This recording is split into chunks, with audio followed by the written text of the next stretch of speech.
It's Saturday afternoon, February 15th, 2025. You're watching Co-op for Two, and you're joining me for part two of our playthrough of Masters of Crime Shadows. Let me check in with the chat before I go any further, see how everyone's doing. We just had Valentine's Day. I want to live stream during holidays. I like spending my holidays alone. Valentine's Day is a little differently. I am married. I have a wife. She likes to spend time together occasionally. So do I. And so we didn't have a live stream over Valentine's Day. I hope those of you who had nothing better to do did find something fun to do. All right, YouTube says 15 concurrent viewers. If you haven't watched part one of the playthrough, you're going to need to stop watching this live stream. It won't make any sense. But we are going to do a substantial recap because I need refreshing on where we left off. And I think it's not exactly clear where we stopped. This is a heist game. The first part of the game we spent investigating the scene of the crime and meeting the crew we're going to hire. And that's how we're going to start today's session, is we're going to choose which crew to be in our heist. I felt like we had a pretty good handle on things, but we broke it at that point when it's time to hire the crew and actually perform the heist. But nowhere in the game did it tell us that that was the halfway point. So we really, as for all I know, it's going to unfold now with this finale in 10 minutes. I don't know. But I do know we need to get ourselves back in the mindset where we were, because it was very engaging, very interesting, and some of those details have left me. And I want to make sure that we remember everything important when we plan out this heist, because we are in a sort of difficult situation where at the time last week, everything was fresh in our mind about where the pictures were and what kind of security. And we need to do a recap of that before we jump in here. If for some reason this does end very quickly, then we'll play something else. I'll take a break in the stream. We'll have another live stream. So we are going to be playing for several hours today. I suspect on this, but if not this, something else. Let's do a little bit of recap on other things first. Last week was a little slow on the live streaming because of Valentine's Day, but we did have a playthrough. Jonathan and I played, or whoever joined me, for Seven Citadel, another game in our campaign, and I played the completely wrong scenario. Someone posted on the video and said, "Why are you playing this scenario? You should have skipped it." So we got a little bit of a mess up there, but we're fine. And then last week I did a live Q&A and channel update. If you're interested in the channel, YouTube, all that stuff, you might want to check that out. And I did a separate update on progress on New York Noir, the mystery game I've been working on. I've spent most of the last week coding the tools. It's a never-ending process of working on the tools for New York Noir, but they are starting to work well enough that I feel good about it and I'm having fun. If you're curious about following that, you could watch that latest update, then jump in the Discord and join the project and help me perfect that game. What else? This coming week, we will be playing some live streams during the week. You let me know what you want to play. Maybe it's time for us to start our sci-fi mini marathon or a longer game. You let me know. Tomorrow at 1 p.m., same time as this stream, we will be beginning a new case of Dear Holmes, a new set of 4 letters read over the course of the next 4 weeks. So if you're interested in joining for a new Dear Holmes mystery, that'll be tomorrow at 1 p.m. After that, if we're lucky, Anna is going to run a custom improvisational mystery for us that will start in 1 month. All right, what else? Let's check in with the chat. I guess the other thing that I did last week is I did put up a long overdue review of Murderous Muses, one of the strange little hybrid mystery games we played a couple weeks back. And in the coming week, I will be posting a bunch of reviews of games we've played recently and catch up on my reviews.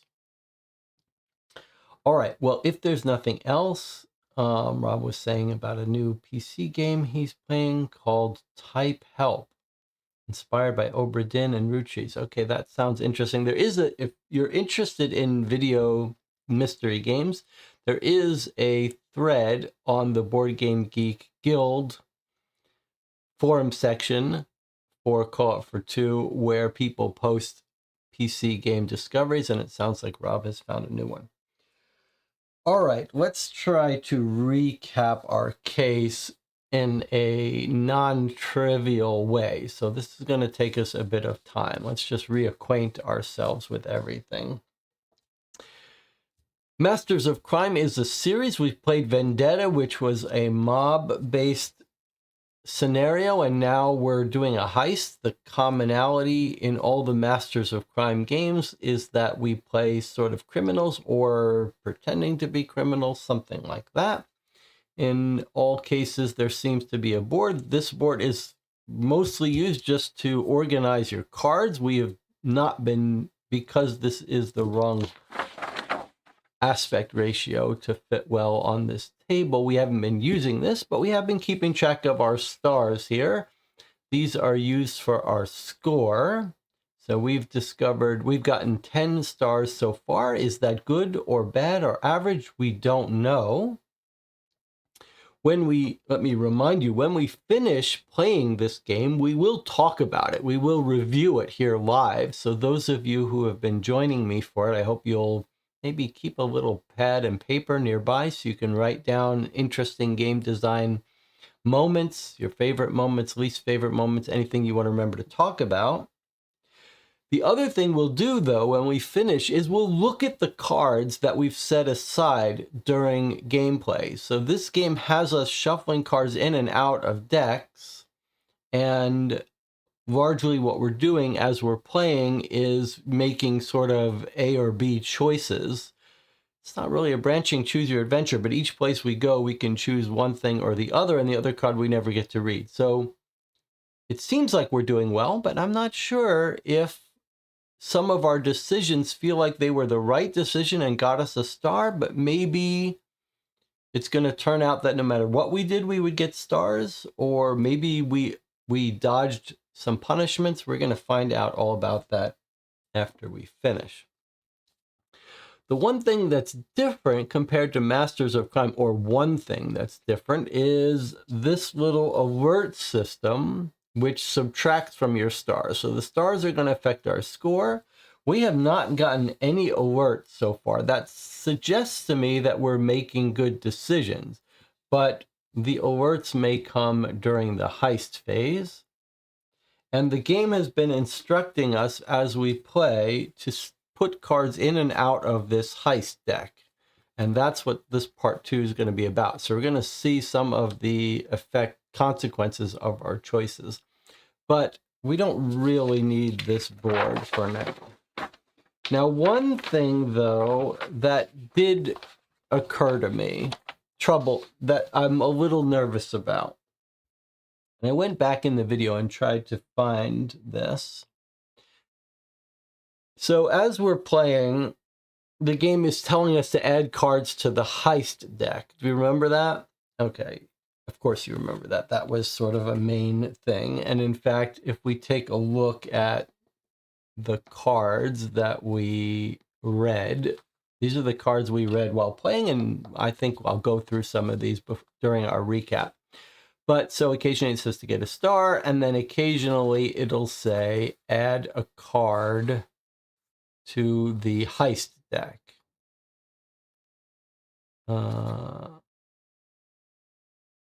and the online code entering would tell us that occasionally too.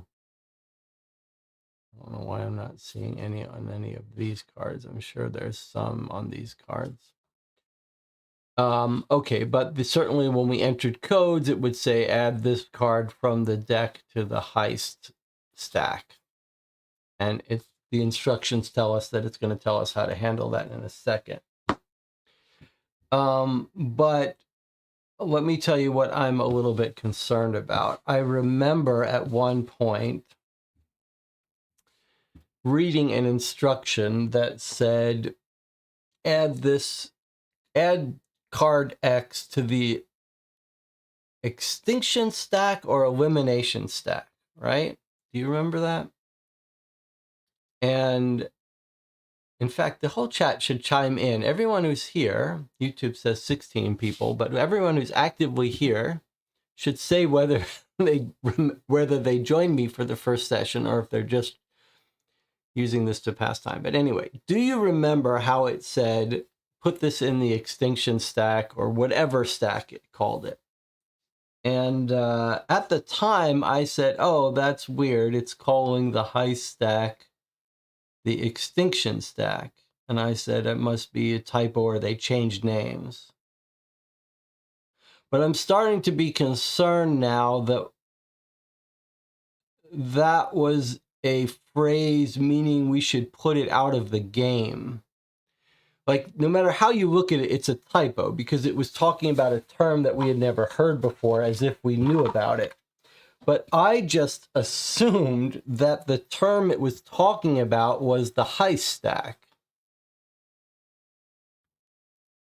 And now I'm starting to be concerned that what it really meant was put it out of the box. That seems like a better reading of elimination stack. So I'm a little concerned that we're punishing us.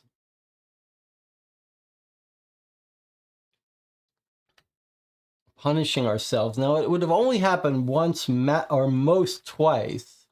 Couldn't you just go back through the cards and make sure everything is in the correct stack? No, you can't do that. That whole part of the game is that the decisions you make end up shuffling a card in somewhere or out of somewhere, and it's not, all the instructions aren't on the cards.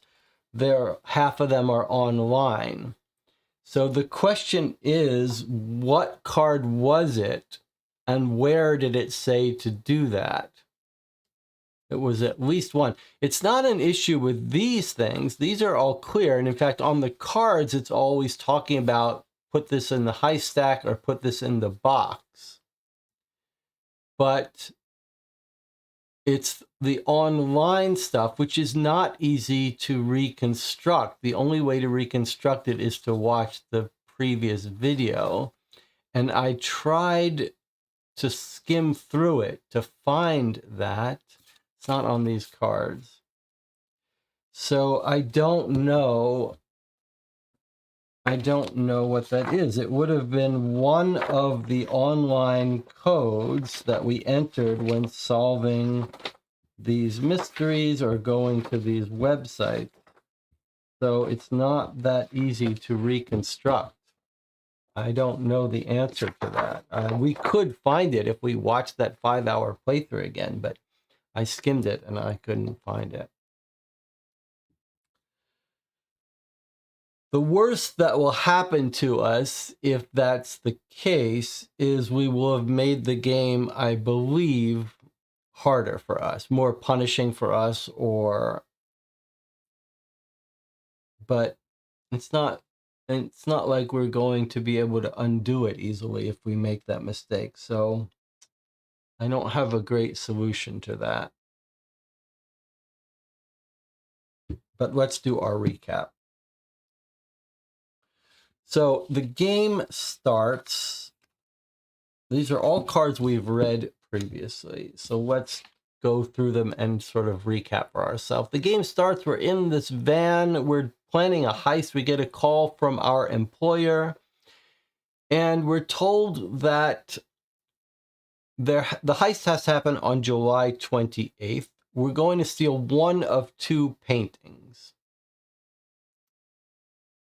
We have to decide which one. Now, we might get given the choice to steal two, even though the game has told us we don't have time. So I think we should read this paragraph so that we have it in the back of our mind. Clients after two rare originals on display at the Bachman Gallery, Roman Place Setting and the Golden Hour, which we have actually in front of us. We've gotten over the course of our investigation those two cards.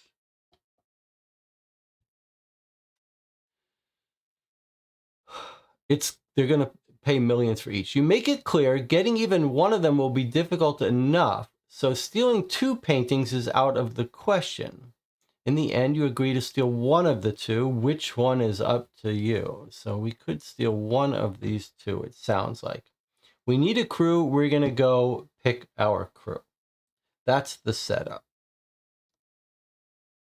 Okay, Rob says, I think I found it. The card we were talking about. It's called the implementation pile.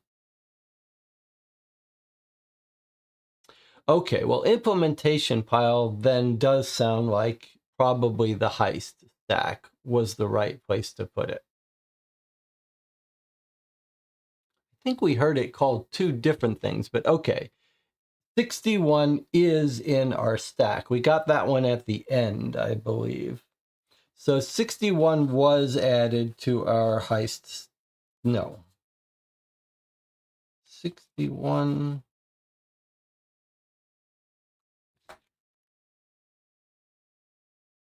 61.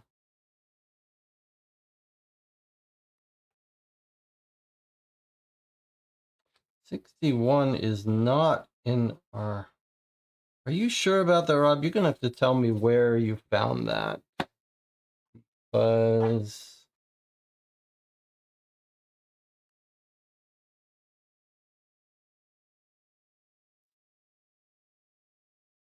All right. Let me...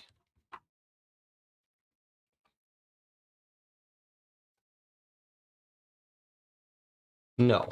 No, that's 60... Card 61... No. Card 61 is a card we got in our hand. Oh, that's 67.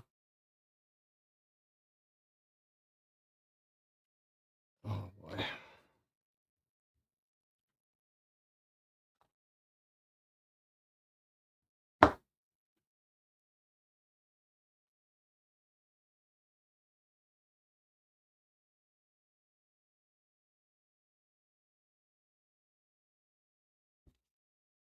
This is our heist stack.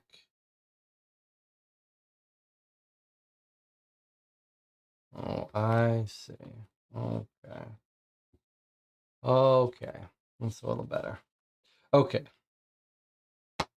When I put it away, I didn't separate these. Okay, here is our heist stack. 61 was put into our heist stack. So we interpreted implementation stack to mean heist stack. And that is where we put card 61. Okay, thank you, Rob, for finding that for us. All right, so Rob says it was the implementation stack, not elimination stack. And 61 was put into the heist stack. I think that makes sense. It wasn't elimination stack, it was implementation stack, assuming that's the only one. And then this pack of cards here is the cards we haven't brought out yet. And this is the card describing where we are in the game. You have now revealed all the locations. Once you're ready, we're going to go to this website. Okay, so this is our master stack of cards to go through. This is the heist stack we've been building. This is location A, our mobile headquarters, which is the only card on the table in our locations that we haven't revealed. Okay, that's where we are. All right, thank you, Rob. And then these are the cards we've already read through, and this is our equipment and crew people that we'll go over in a second. All right, I feel a little bit better about where we are. These are cards that are off the table. We've got 3 envelopes we haven't opened yet, and a whole pile of envelopes we have. Okay, now that we know all that, we can get back to our recap. Good, that makes me feel a little bit better. All right, so that was our setup. That we're on this heist. We're just dropped into the middle of the heist.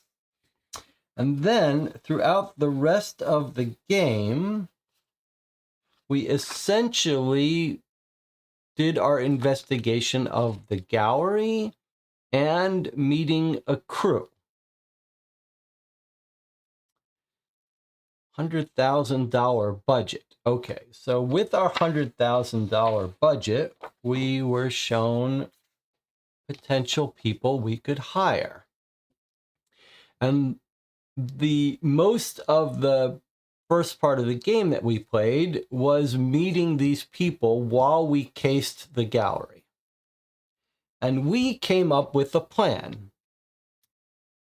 Our decision was to hire, let's see, who did we want to hire? We picked a crew out. And the crew was, we wanted Kiki Bang Bang, the 6'3", powerfully built master of disguise, actually fairly affordable too.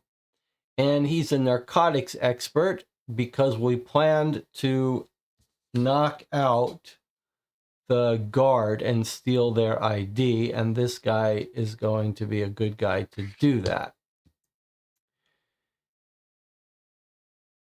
We decided that we were going to escape by boat for a whole bunch of reasons, which we'll talk about in a second. And because of that, we want Black Swan. No, Black Swan we're not using to fly out. But Black Swan, the reason we picked, sorry, let's see, maybe the better way to do it is this. We picked this guy because he's going to be able to impersonate the guard. Then we need a getaway person, and we met the Eagle, who's a getaway driver. All these different people have different ways of driving. We decided we need to get away by boat because the newspaper says they're closing up the bridges, and we've gone ahead and looked at the map, and there's lots of waterways. And because of this politician that's coming in the newspaper, they're setting up roadblocks for cars, and they've closed down air traffic. So we've decided that we're going to get away by boat. So we need someone with a boat license. Anthony Walker, we discovered, was dead. And one of these people, Claire Mendoza, got arrested and extradited to America. So these two are out. All right, so pilot's license, boat license. So we know we need one of these two people to be our boat driver. And I believe what we decided was Smoking Gun was a risk. She's totally needs to smoke every 10 minutes. She's some spoiled little circus acrobat, and she's too expensive for us. But Python was perfect. And Python is here. She's got a boat license, and she's an electronics expert. So we picked her for our team. She's going to be our getaway driver. Now we need someone to go through the ducts, someone small who can sneak through the ducts, and actually that's how we're going to get our stuff, steal it, and get out. So we're going to impersonate the guard to bring in equipment. We have our getaway driver and computer expert, and then we need someone small that can sneak in through the ducts. That gave us two choices. One was Black Swan, and I think the other one was Smoking Gun, 5'3", and she's an acrobat. So these were our two candidates. I've already told you why we didn't want her as boat, because she was a liability. And that's the same reason we don't want her for this. But the other reason Black Swan is perfect, and here is Black Swan, is when we met up with Black Swan, she figured out what we were doing. She figured out we were a criminal and what we were doing. So like if we don't hire her, she might rat us out. So that's our 3 crew. 40,000, 30,000, and 25,000 is 95,000. That's within budget. There's our crew. Who are we not taking? We're not taking this guy. By the way, we're just inferring some of them from their names. But the Eagle, who we met first, he's got a chain.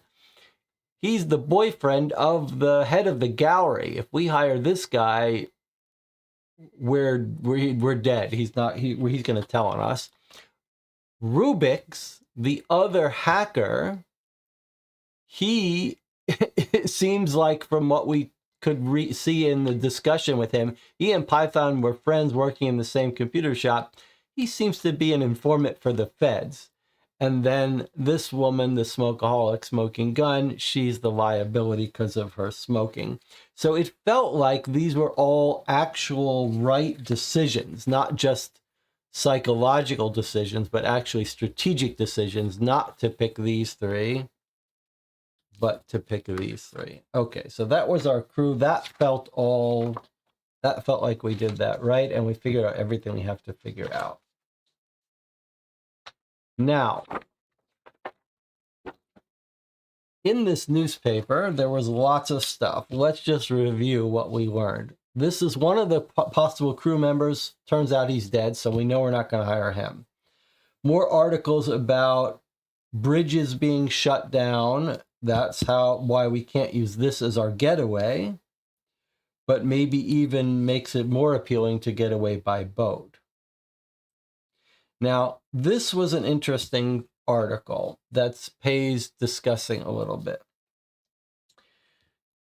They've got this general from a small Caribbean island who's going to be in town on the 28th. And that's why they're setting up these roadblocks. Airspace is restricted. So that's what led us to believe that we're going to be trying to get away by a boat. It's nearby at the Olympic Stadium, all roads within 3 kilometers. So we looked at our map. We said, okay, yes, we can see where that stadium is. It is within 3 kilometers of where we're going. I believe that's our that's our bridge. Where is our university? Well, it's somewhere in here. We can go bring it up more closer if we need to. The only thing I want us to keep in mind, however, is like he's going to be in town on the 28th, right? And we're told we need to do our heist on the 28th. Which sounds like what our client is saying. The heist has to happen on the 28th. So there's 2 possibilities as far as I can see. One is that this guy is going to be, that our heist should be on the 28th for independent, well, one possibility is independent reasons. Another possibility is that this guy is going to be, all the police are going to be where he is nearby, and so we'll have a better chance of getting away while the police are distracted by doing the heist on that same day, a couple miles away. However, the other possibility that I think we need to keep in mind is that we're being hired on a cheap budget to rob this gallery as a distraction. That our client never really expects us to succeed, but wants us to commit some daring robbery that will draw the police to us so that they could assassinate this guy. Let's just keep that in the back of our mind as a possibility. I'd like to hear whether you think that's totally crazy or not. All right, let's just look at the rest of the paper to make sure we understand everything. This was an article about one of the people, Claire Mendoza, that we were considering hiring for our crew. She had actually been arrested and extradited. So that's what put these 2 people out of commission. we have an ad for the circus. That's where we met Smoking Gun, one of the people we could hire that we decided not to. Here's an ad for the security company that's running security of the gallery. We learned a lot from there. We'll recap that. And then here's a general article about the gallery that we're going to rob. I don't know if we think we might want to reread this, but the website has a bunch of information about it. It's on the top floor of a university. It got relocated. And we could put in the address here of it. 1111.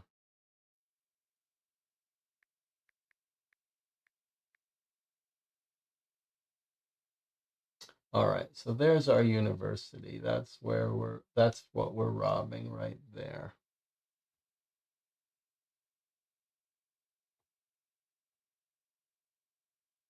The new university building. We haven't really planned an escape route other than we're going to get out by boat. Looks like we could get in one of these little tributaries and then head out to the ocean to our east.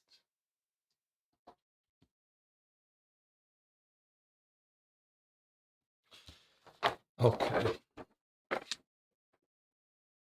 Let's continue our walkthrough here.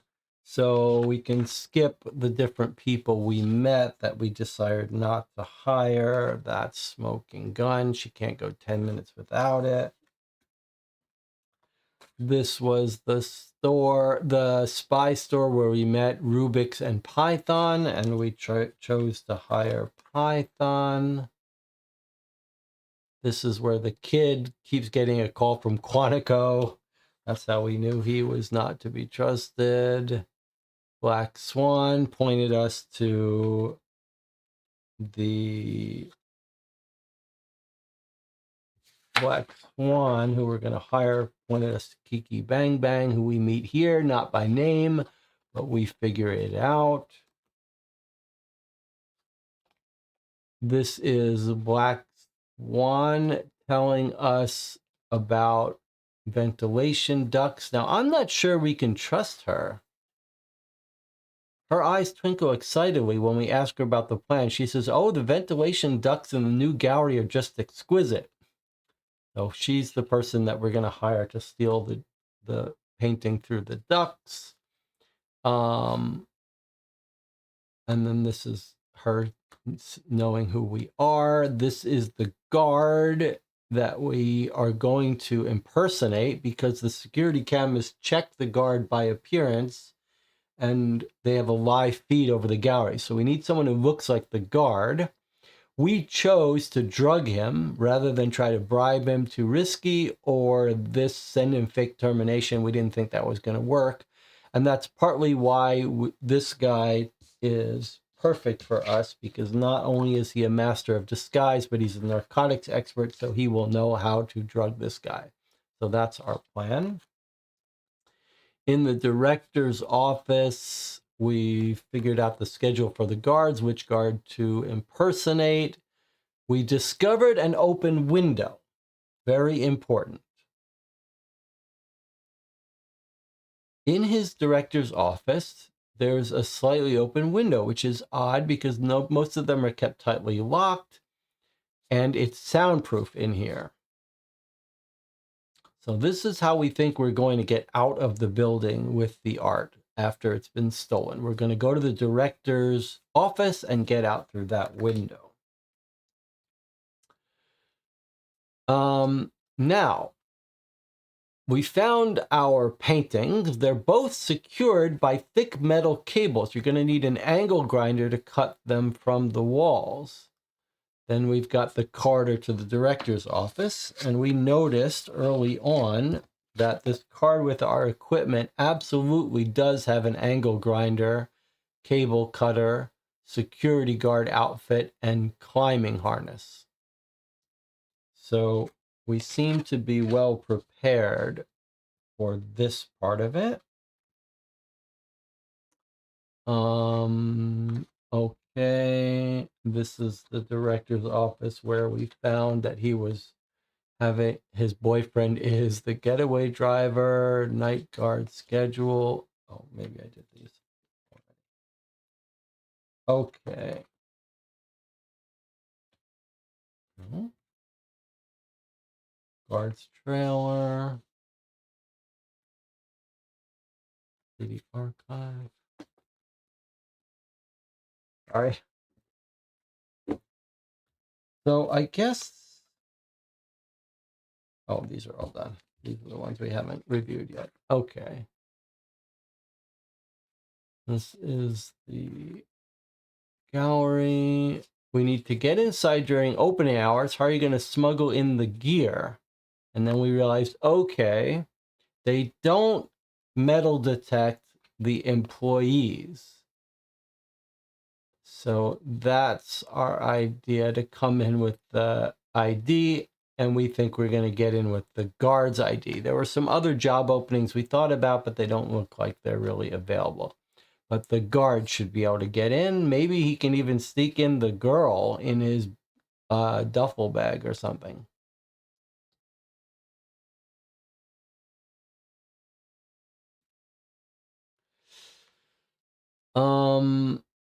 And this was our mechanic that we hired to work on our van, which has been fixed up. Okay, so that's the recap of our cards and our equipment and our approach. Now let's recap all of the documents that we got. So I've been over the newspaper already, and we've been over our potential crew. We are given right away in the beginning of the game this little place to take notes, and on this place to take notes is a little sketch of a plan. Smuggle someone in. How to get inside, getting past the metal detectors. Okay, identify, replace guard. So this is all stuff we've figured out on our own, actually. That the guard is going to bypass the metal detectors by using staff entrance. We're going to knock out the guard, steal his ID, and use our master impersonator to impersonate him. I think he may be able to bring in our woman. He's certainly going to be able to bring in the equipment for the woman. How to get out of the building, equipment. This is our theory that we're going to smuggle it through the vent and then out that window. And we know the date is going to be July 28th. And we've picked our 3 people. Okay, this is the critical key little map of where the art is and how to get out, including the ventilation ducts. So our plan is to get out through the director's office. So we need to get into a ventilation and get into this office. And this is an access hatch for the ventilation. And we believe that our painting is in the touring exhibition. So I think our plan is going to be to cut in or get in here and then go and then get out the building. And here's our staff entrance where we think the guard's going to be able to come in, bypass the metal detectors from the front entrance. Guard comes in, staff entrance. Maybe drops our person off here, get in here. Now there's a couple things we don't know. We know that some of these cameras are live. That's the green ones. Some of them are recorded. And then some of these doors are listed as fire doors, which maybe means they open only if there's a fire. I think that's right, because look, I think it's suggesting that normally the only way into this area is through this metal detector. Not even for staff can't come in through these doors. But these seem like doors that only open in the case of fire or would alarm if they were open. So I think it suggests that We still have a little bit of a problem though, right? Because staff comes in here. Okay, that's fine. But then if we're right about the fire doors, our staff can't come this way. That's a fire door. Normally, even staff would have to come through this way. So we do have to get someone, we do have to get our people this way. So I'm not sure we figured that out yet. But if we can drop our person off into the vent, they come in, they go out, they steal it, they get back in, and they follow the vent here. Debbie says, fire doors must be open during the day. I think we should use the woman's restroom vent. It's not clear to me that these vents connect. I know we talked about the idea of using the woman's restroom, but I don't think that works for us. I think this vent is just from here to here, right? It's two separate tracks of venting that deal with the ventilation room. So you could come in and out here, but this section doesn't connect to this section. Now you could come in here, go out here, and then get in here. So that's possible. And in fact, if you did get in here, go to the vent room, get out, come in this vent, come out and steal. And if at some point the fire door is open, you could go out this way.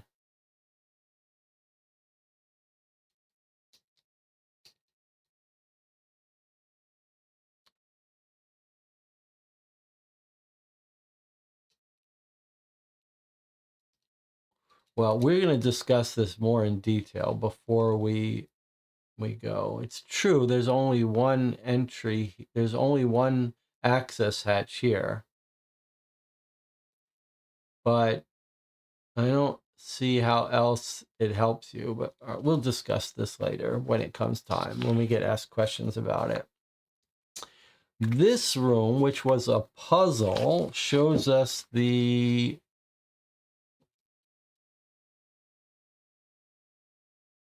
paths that security guards take. Looks like I've thrown away the overlay of the paths that we needed, which is a shame because we might need that again. However, we don't know where our painting is on this map. This map corresponds to this map. So we know it's in here somewhere, but why would I get rid of this overlay? That's unfortunate, but we can bring it up on our playthrough to reconstruct it. I know it was like a 1 and a 2 and a 1, 5. 5 here was, or 2 was this one, 152. This was a 2. This was the black going this way. All right, but we'll worry about that later.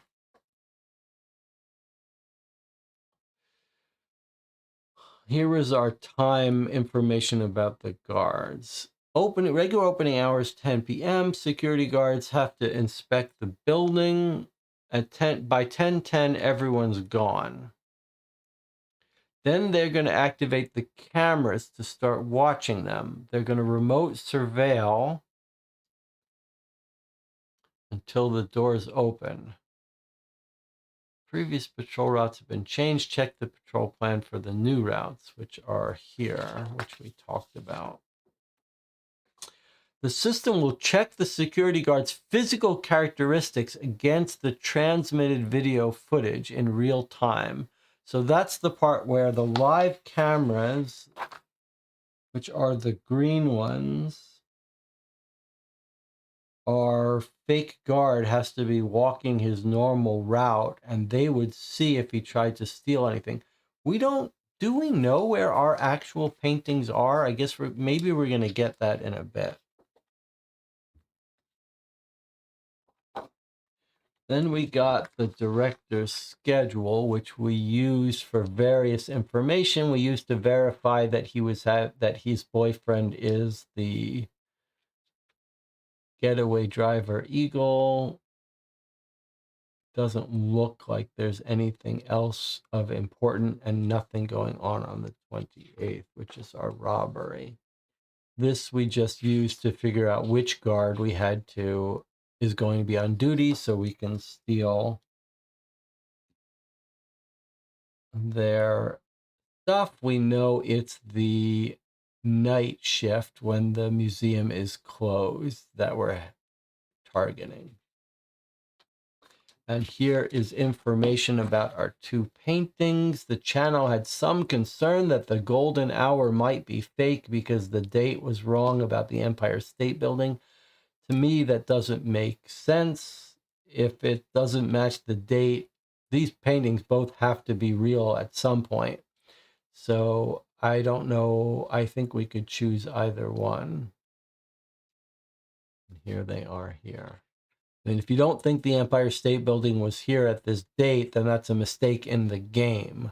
Obviously, in this world, they believe that that's a viable, real painting. Now, whether these paintings are real or not, we have no reason to believe they're not. That would be a totally separate issue. And this was just the puzzle that let us get into the director's office. We do know that code if we needed to get in there again. Okay, so there's that. And the ones we think we're going to need are these two. Seem like they could be relevant for us. I think that's our recap. All right, now let me talk to the chat and see if anyone has any thoughts.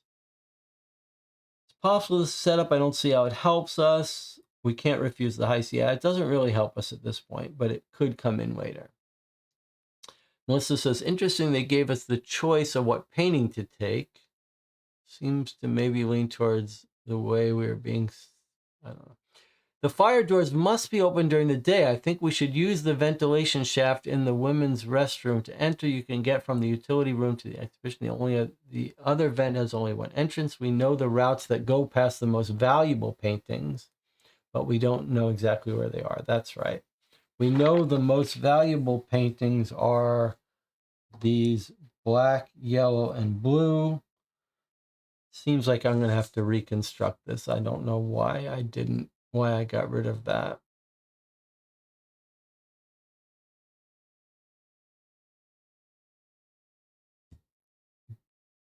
But we don't know. We've got two paintings we care about. We really didn't learn where our paintings are. Okay. Now this whole thing here, I think we'll have to worry about this when we start getting choices from the game. But I think this assumption that the green doors are open during the day, that doesn't fly with me.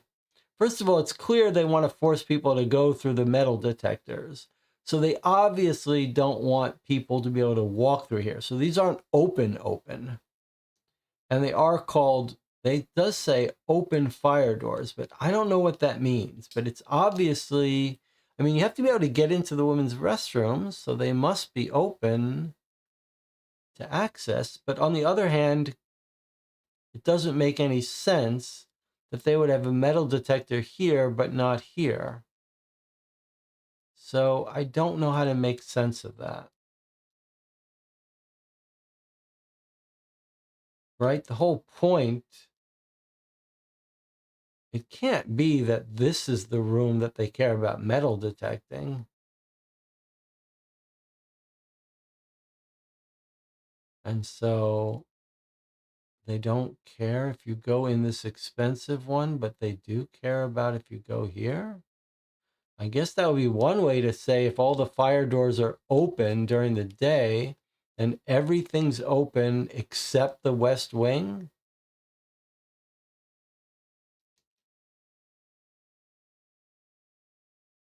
Maybe that does make sense. Maybe the fire doors are open unless there's a fire, then they close.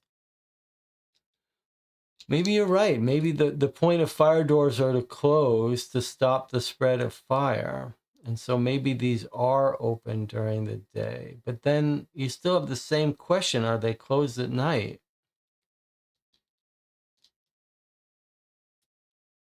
So if there's a fire, they close. Maybe that's the way it works. If there's a fire, they close. I guess they need to be open. Otherwise, how do you get into the coat room? It's just weird that the West Wing is the one room that they've metal detected. All right. So Debbie was saying she wants to go into the women's restroom. I don't quite get it, but yes. Okay. So if you stole it from the touring exhibit somehow and your planned escape was through the women's restroom to get in, it doesn't, maybe it's more likely that here's what's going to happen. Our girl is going to come in during the day as a visitor with no equipment. She's going to hide up in the duct during the day. Then our guard is going to come in at night with equipment. He may be able to leave it in the duct for her. Then she's going to come out in the utility room. I guess she can't cut her way in here, though. She's going to have to come this way. Get the equipment, rob it, and then escape. So I think that's more likely, that the significance of this duct is just that our girl can hide up in there during the day.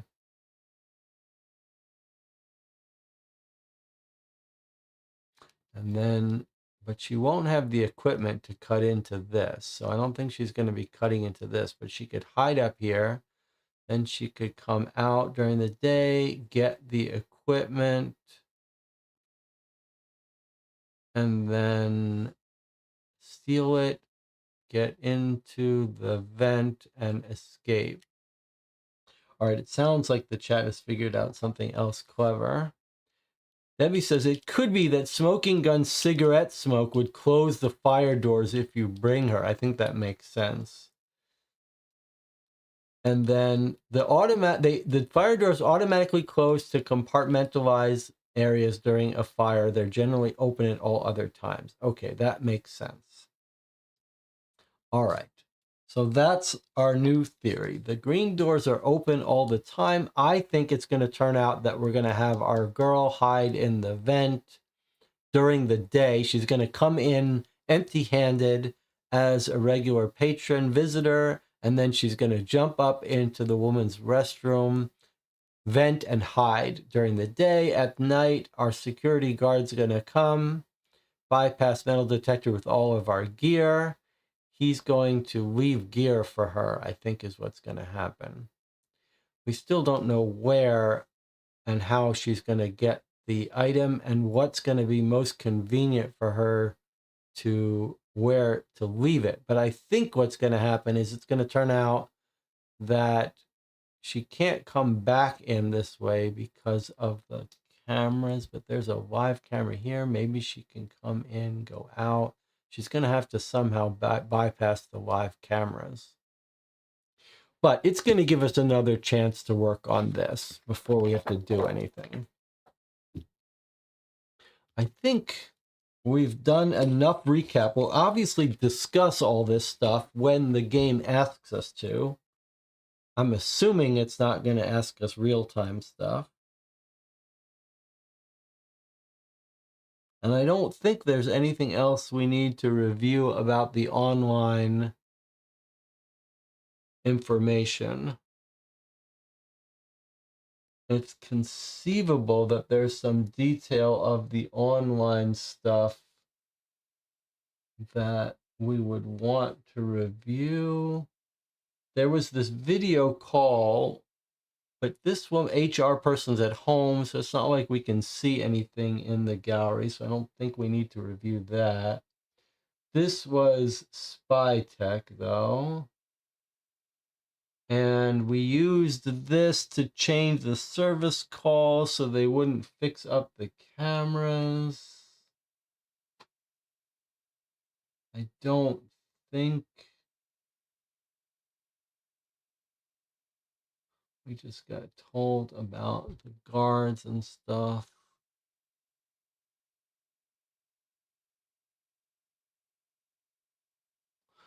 So I don't think there's anything more that we need to worry about through that. I think we're ready to proceed. Is there anything else that anyone thinks we need to review before we proceed to the website to plan our heist? Unless it's real time, we can always go back and review something. We need to figure out where these paintings are and if there's some logic to which one we should steal. All right, we're going to take an 8-minute break. We've done our recap. When we come back, we will go to the website and begin our heist. I'll see you in 8 minutes.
We're back in the comment. Reminded of something. Marco says, regarding the yellow painting of the Empire State Building, that's Golden Hour, I remember something about that particular kind of yellow that was said good to cover a painting with another. Debbie says, maybe the painting is fake covering a real one that's valuable. Either way, we should choose the other one. Okay, well, all right. I'm begging of you guys to make your comments as clear as possible. It's absolutely true that we read somewhere about a yellow that's has good opacity. Now, where did we read that? Where did we get that information from? Where did we go where we heard that? That seems very important. But while I hope the channel is going to be able to remind me details about where we heard that, I want to talk about this theory about the Empire State Building being built after this painting.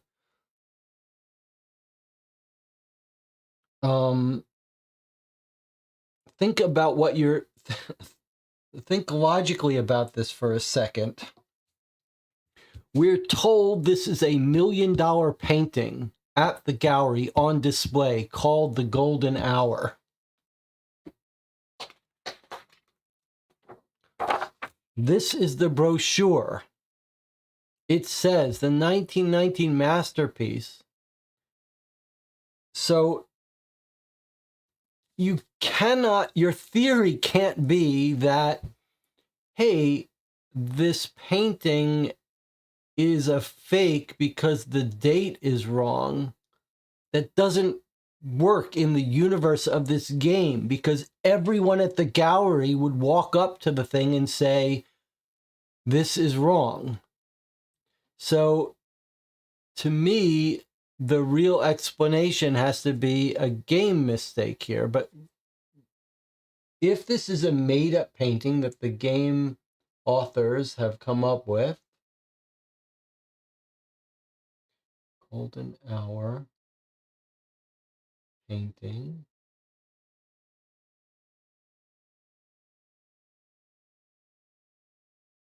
Empire State Building. Okay. These are just photos. And this thing says Theta Goldschmidt. Yeah.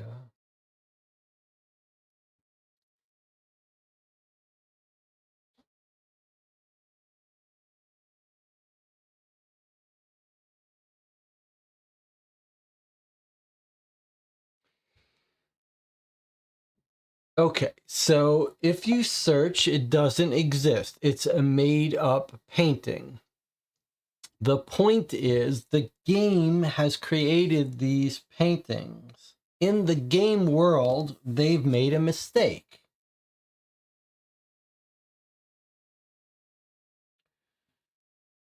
But it seems to me that it's not a clue about anything because it wouldn't make any sense. Everyone would know that that painting can't be real. Everyone at the entire gallery would know, the entire world would know that something's wrong. So I think that is not a clue. But I do agree that there's some significance about the paint stuff. All right, so now I am being reminded that this painting is painted in a bismuth vanadate yellow, and we looked that up, and it said that bismuth vanadate yellow has very good coverage hiding properties. But we're also told about the paint with this one.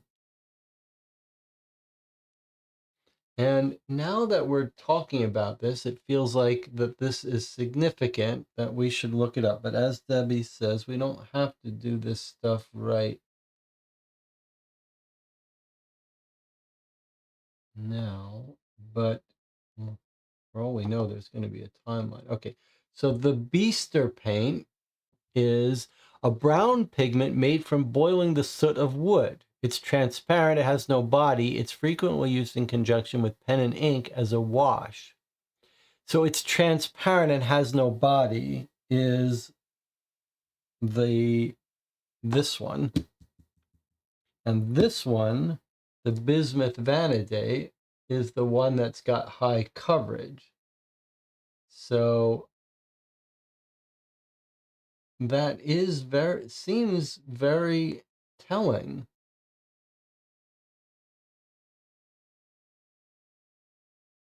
Like, it seems like that could be useful.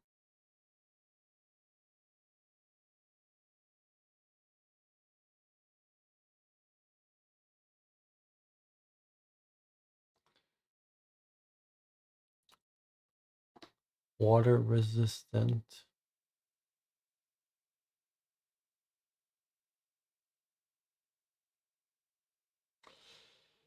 I mean, Marco says from Wikipedia, it says it high coverage, but if we go to a different website, it doesn't really mention high coverage. So maybe it's just the red herring stuff, but all right.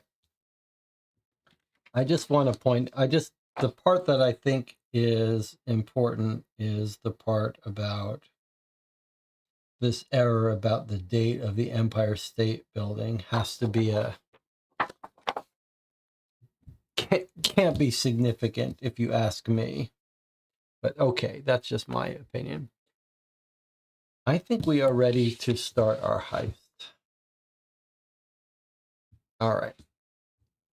So, on the table, we have our equipment.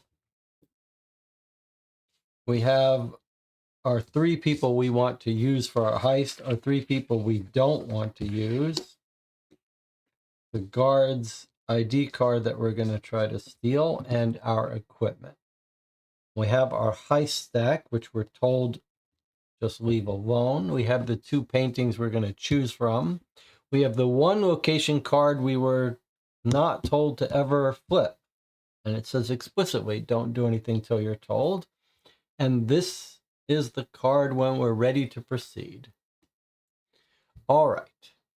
We're now going to go to this page, and let me see if I can't get my little keyboard here. All right. Are we ready? Here we go. We're actually going to do something new, finally.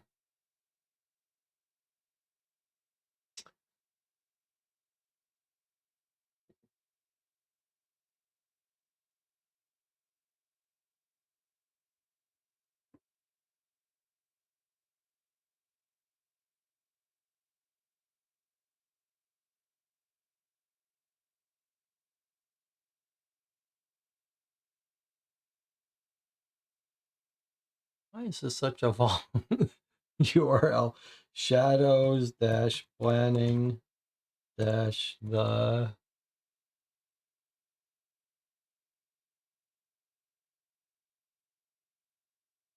shadows planning the heist.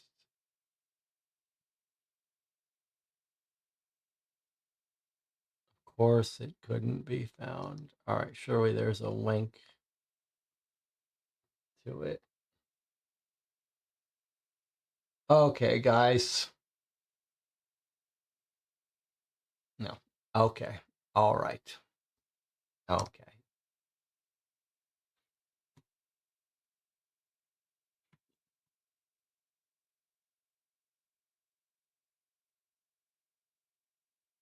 Flash. Shadows. Planning. The heist. /. Can we try it again? Okay, who do you want on your crew? This was what we had already talked about quite a bit. We've made our decision. These are the 3 we want on our crew. And we've got their names.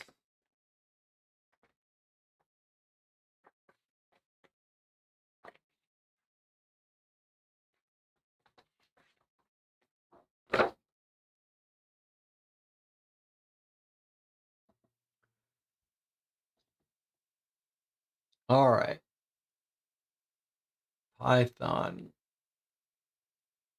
who's going to be our getaway driver and electronics expert. Black Swan, who's going to be our acrobatic through the vents, small-bodied person who's going to be doing the actual lifting of the stuff. And Kiki Bang Bang, who's going to be knocking out the guard and impersonating him. We're not taking the boyfriend of the museum director. We're not taking the girl who's extradited to America. We're not taking the liability smoking hazard. We're not taking the dead guy, and we're not taking the FBI informant. Here we go.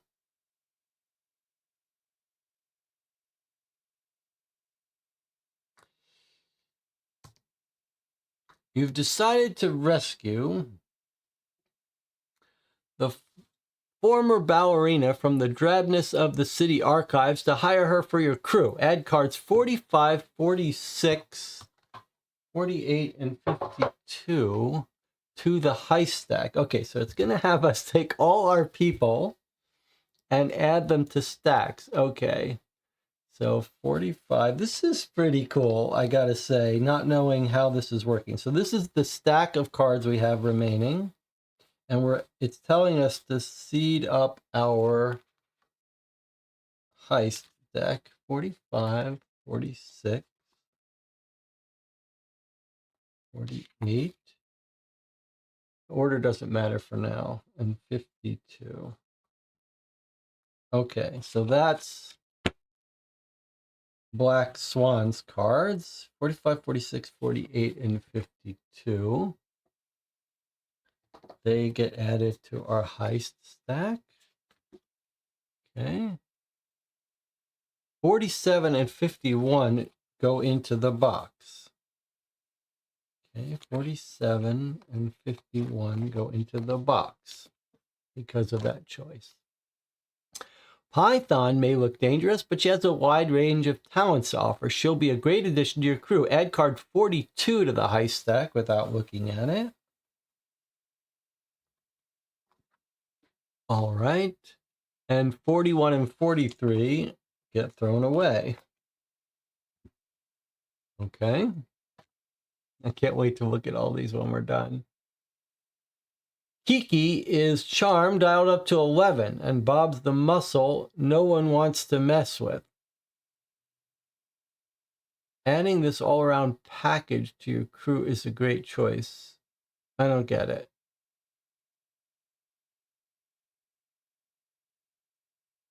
Ballerina, Python. Kiki is charm, and Bob's the muscle. Why is it talking about two people?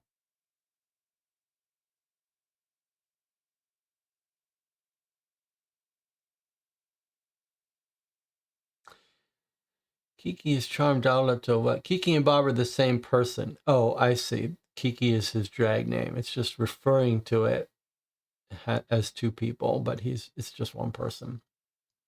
Adding this all-around package deal to your crew is a great choice. Add card 55 to the high stack without looking at it. Okay.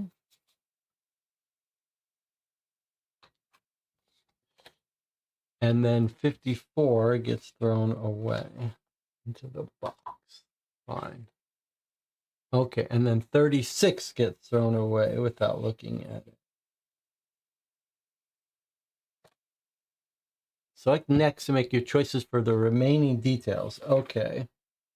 So, pretty cool that it's instructed us which cards go into the high stack and which cards get discarded into the box. We now have quite a big stack of cards into the box that we're never going to use. And now we can move along to the next step. Okay, here we go. Which vehicle do you want to use for your getaway? Okay, we've already planned out that the roadblocks are blocking the car, and because of this political guy, they've closed down the airspace, and the bridge being worked on makes it easier for the boat to get through. Boat, 100%. We've already picked our getaway driver as a boat driver, so we're all locked in. You've chosen the boat. You've already done some recon on the surroundings. There's a harbor close by, and taking a boat will get you to your destination quickly and safely. Add card 39 to the high stack, and 38 and 40 get discarded. Okay. 39 goes in our heist, and 38 and 40 get discarded. Okay. 39 goes in the high stack. All right, so far, so good. These are not in our crew. They can get put aside. There's our crew right there. Doesn't look like we're going to need the ID. Well, I guess we're going to get the ID card in a second.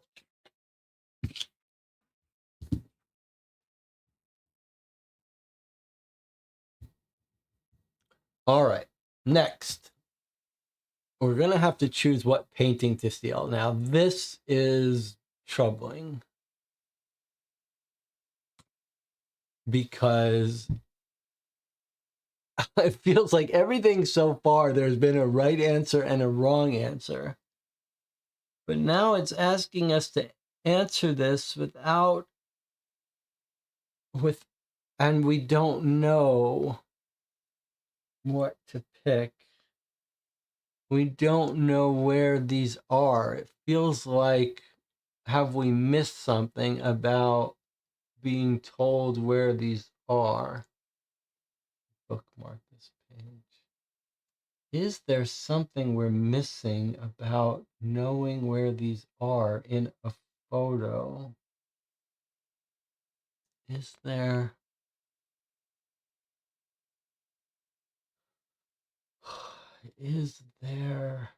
something?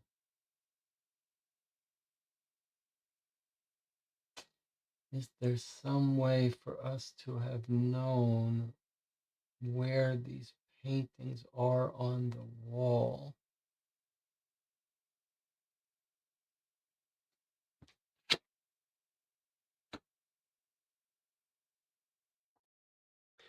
I mean, I don't know. Do you think that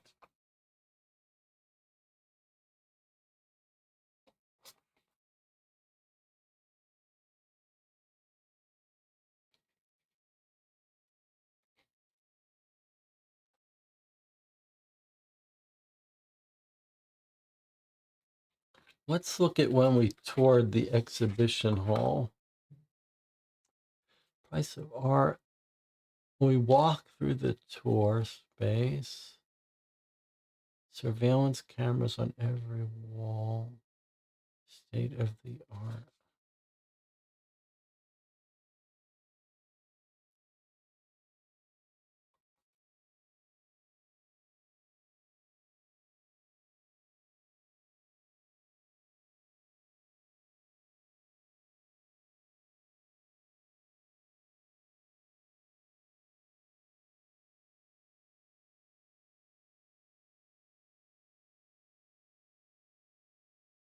Um,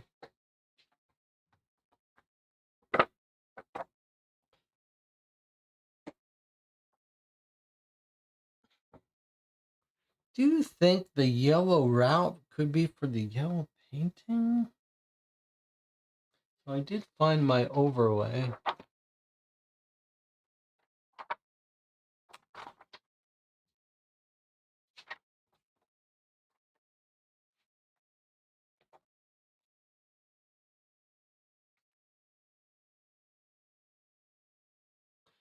So there was our map of the routes.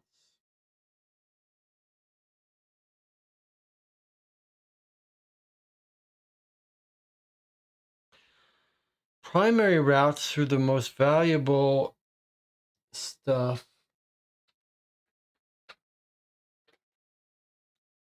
The yellow route goes here.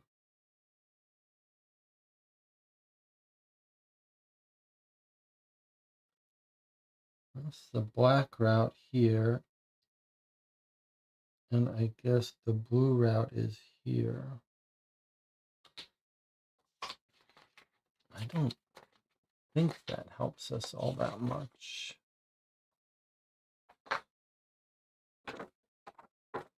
But this is this.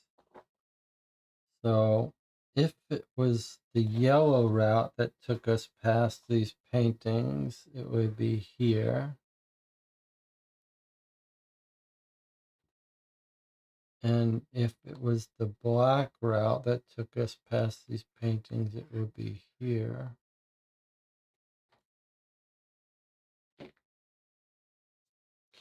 Let's take a look again at that brochure. This is the main information we have about these two paintings. Let's take a good look at this, really. It may be that there's no right answer here. Boy, this channel really wants to go for this one, is really suspicious about the fake golden hour. That just does not... I'm having no good reason to choose. I'm happy to choose this one, but I really do not like this idea of this being fake date.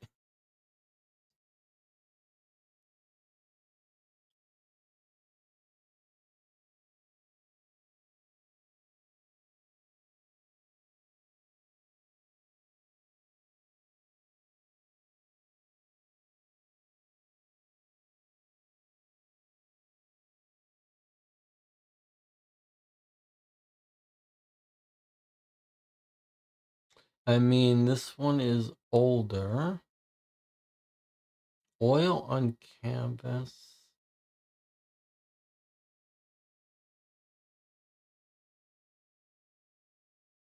Pure white.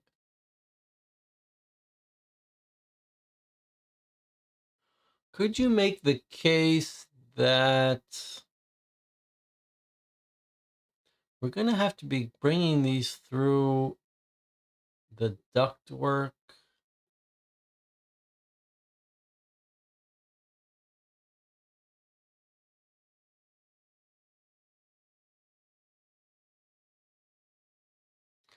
The real decision here would be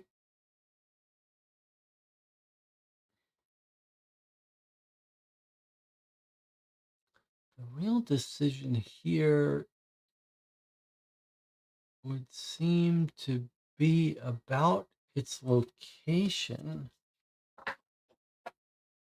Like if we knew, well, let's do it this way. Let's think about this for a second. Just trying to buy us enough time to chew on this before we make a decision here.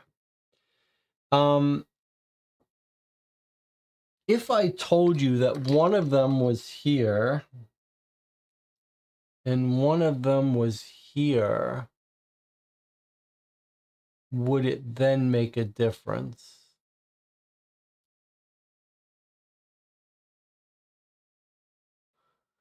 Is the idea that we're going to have to find one that's not on a live camera?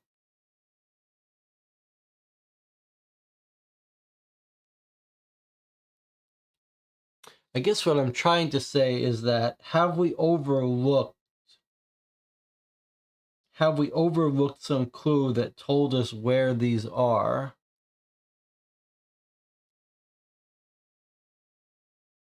Have we overlooked a clue that might tell us where they are? And if so, would that help us? These seem like the paintings, though. I mean, this seems like the website. Can't click on these. Can't click on... Do you think we could actually... No, we're not going to find these paintings on a real website. This is the only photo we have of real layout, and this is the exhibition hall. This doesn't help us.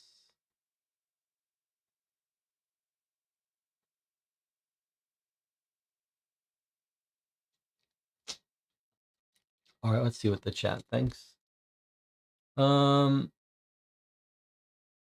We have no way to know the exact position. Both routes have lots of cameras. We just don't, we think we have no way to know the exact position unless we're overlooking something.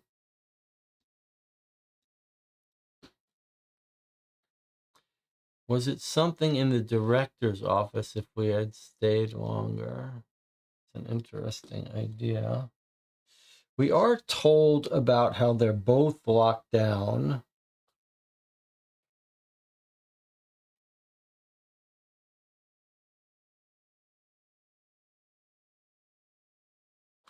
And we're not told anything about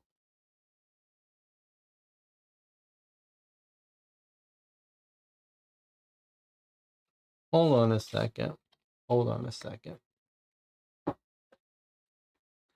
This says that the paintings we're interested in are in the permanent exhibition hall. According to that, they're in here.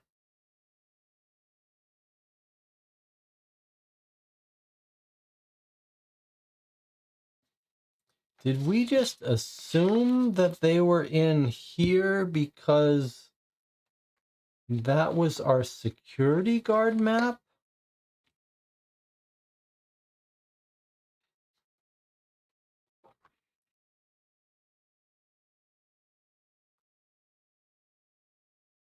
I think maybe so.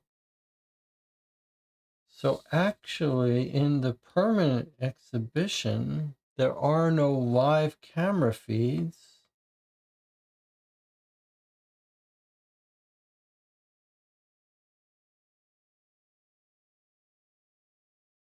And you could get into the director's office after you steal them. So we don't need this information? We do, because she needs to get...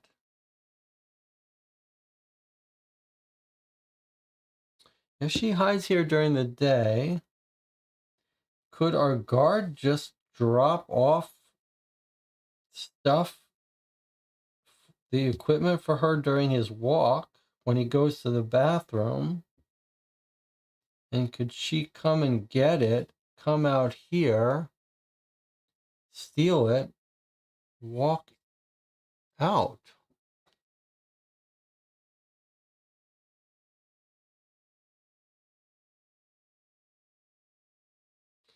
So I'm not sure this is needed at all then. Although you could imagine he comes in, maybe he can't be seen on cameras carrying that bag, in which case he would have to put it up here. Maybe he could, maybe she can get it somehow. All right, but if this is where our robbery is taking place, there's no live cameras anywhere here, then, and we don't have a guard map here, then I don't think it's important.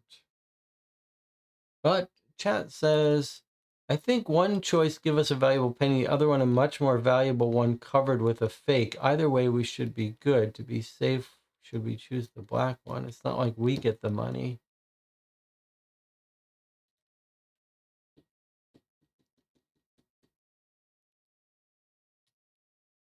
Okay, let's just take the black one. I can't help but feel there's something weird going on about the choice, but it could just be for fun.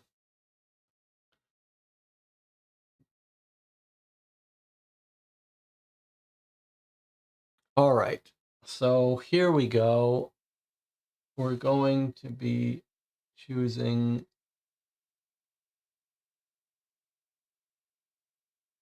the Roman place setting. It may be that there's no right or wrong answer, and it's just going to affect what we decide, how we proceed.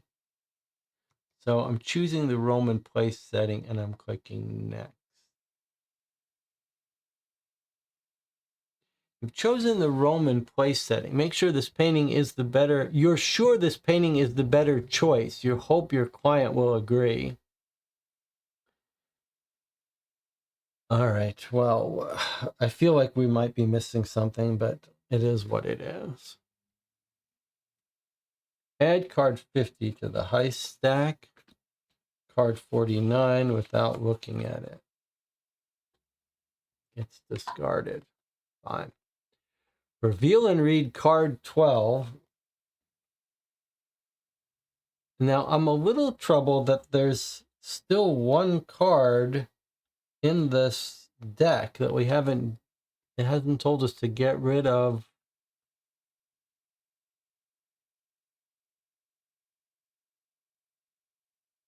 It hasn't, there's one more card in this heist deck that didn't say get rid of or don't get rid of, so that's a little troubling. Like maybe a mistake was made about one card, but all right, we'll worry about that later.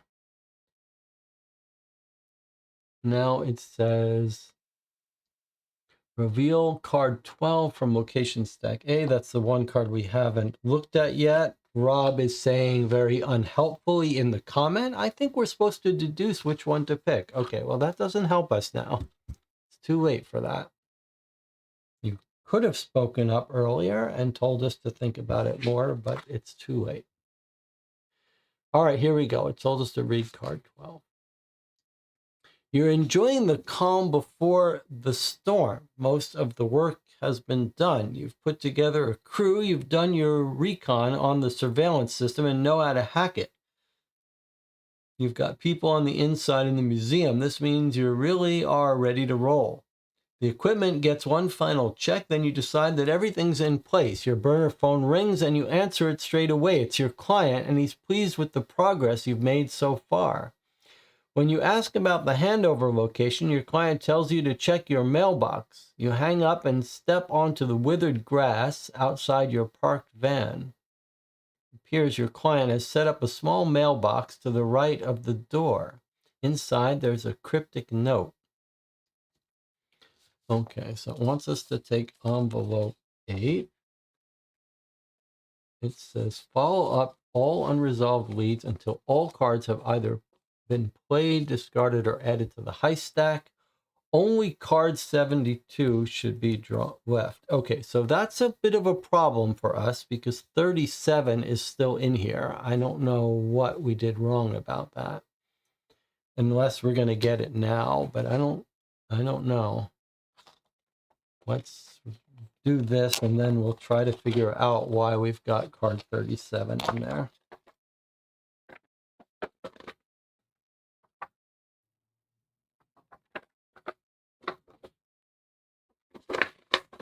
Okay, so this is the cryptic note.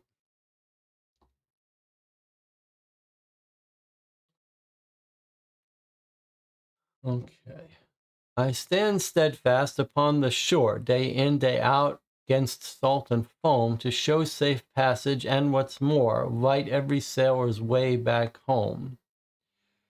So it sounds like we're going to be using this to figure out where we're to meet up with the painting. And it seems like we're going to have to type this into Google Maps, these 4 locations, and find the place where they meet. And that's going to be a code that we enter. Okay, so it is a Google Maps issue. We've been here before, not entirely with pleasant results, but we'll see if we can't make this work a little bit better. All right. So let's start with the one in the upper right. Grass Haven.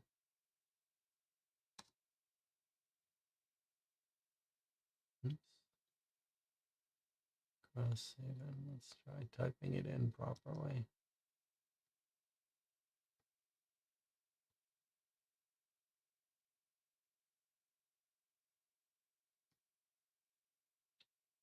All right. Now,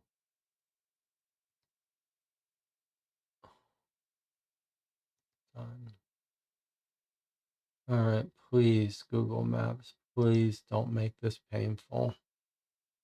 There's our upper right, upper left location. Now we need to find a new location, hopefully without losing that thing. 52.283.628. 5.217.346. Feel free to do this at home in case this progress all gets lost.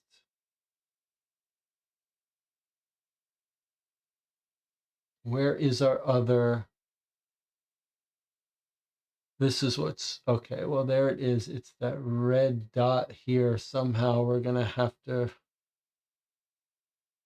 So it's on this line. I don't know if you could see it, but I can take a screenshot. I'm afraid we're going to start losing.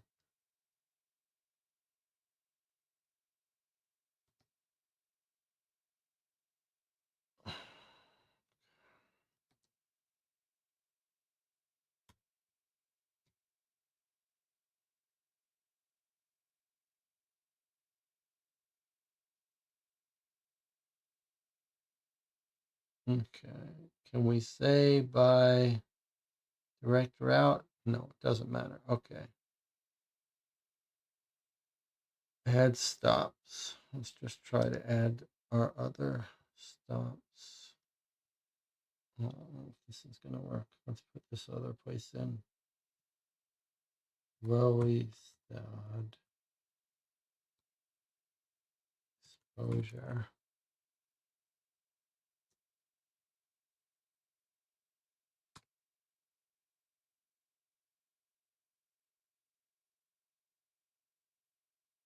Is it gonna let me bookmark this? No.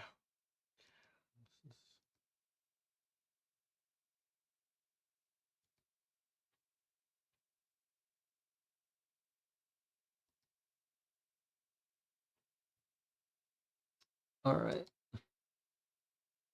Just let me. Oh boy.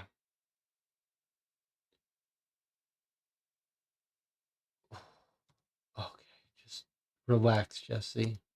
One of you is doing this at home. So, but this is everything about using mobile apps is just pure pain. All right.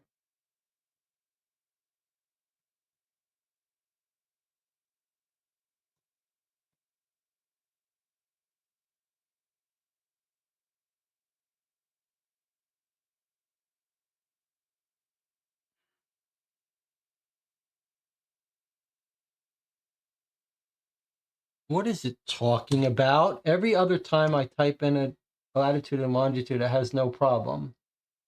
Is it because I put a comma 52.397, 372, 4.852131?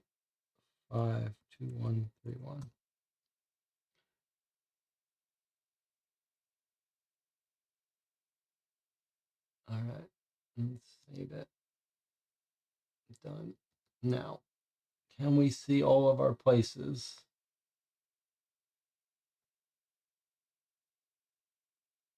Oh boy, do I dislike this. Okay.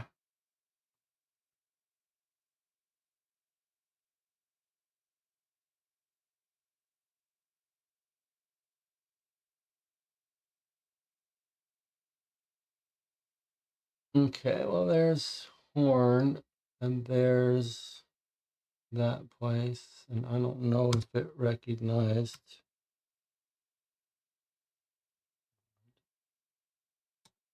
Exposure.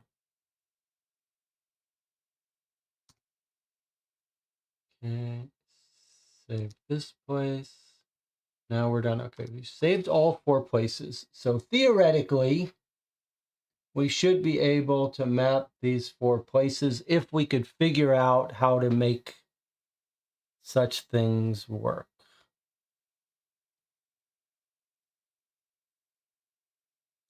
So we see Horn and Lelystad.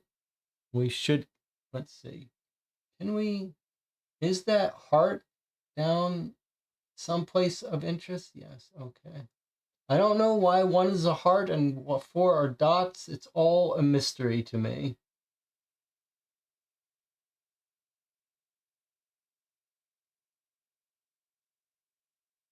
Some of those hearts are places from our game previously. Some of the places are just shown as dots.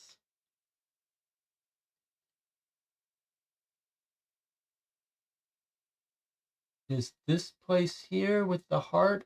No, that's not, that's previous.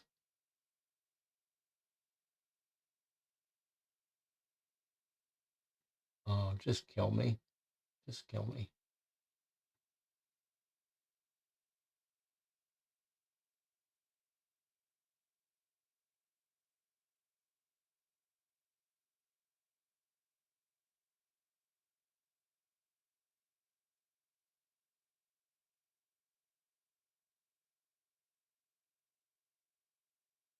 Where did our markers go?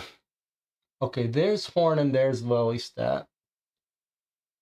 All right, I gotta calm down because this is just gonna make me lose my mind. All right, there's Lelystad and Horn. We can see on the map Lelystad and Horn. But now, where is this place on our map? It's that question mark all the way down there. I just need to get our other point on the map if it would just be so kind as to show it to me. Is it this one here? No, that's our university. Where is our other one?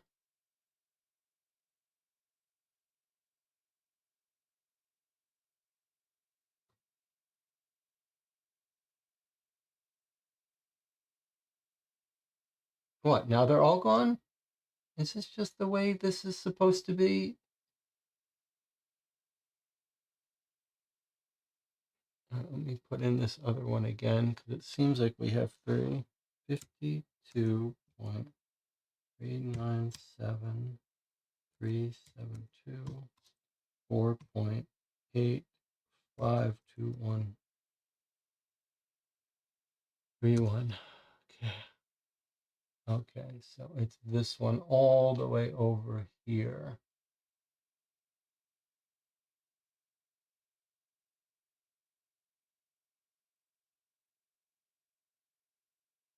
And why is this floating thing? Get off my...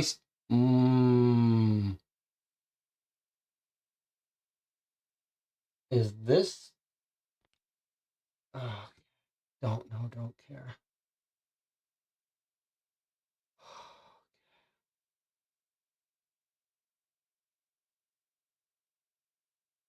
If I was on my desktop, this would be totally fine. This would be totally fine if I was on my desktop.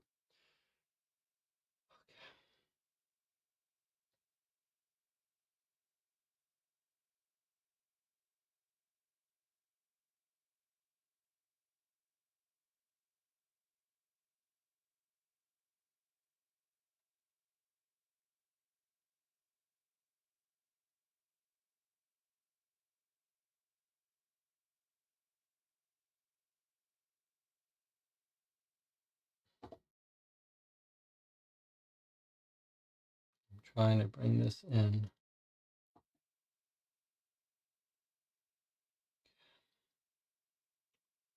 So do we think it's this line and then this line?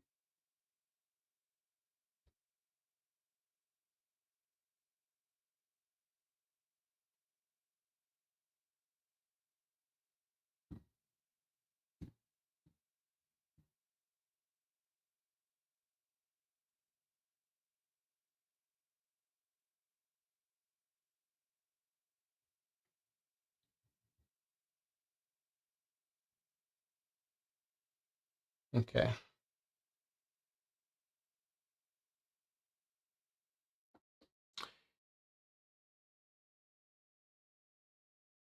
Faster search for White Houses, see which one intersects. Okay. It would have been great if you... It would have been nice if you didn't skip some steps there.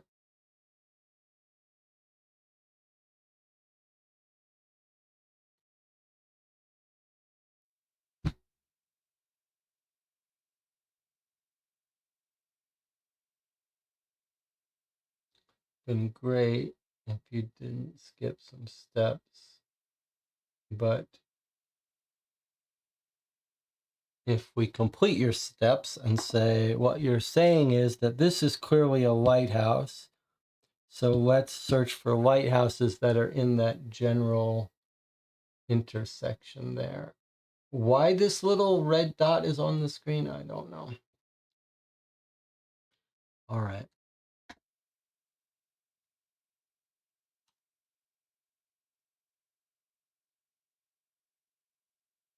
Okay, so it's picked one. Okay. Okay, let's just go to our map. Can we see a lighthouse in here somewhere?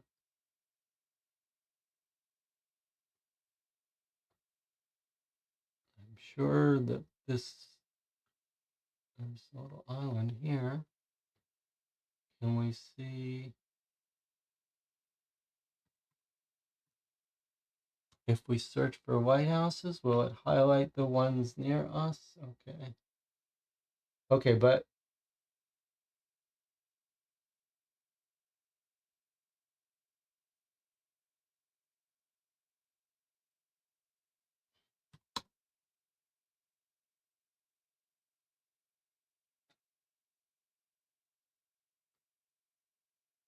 Okay, so there's Horn. It should be right in the middle here.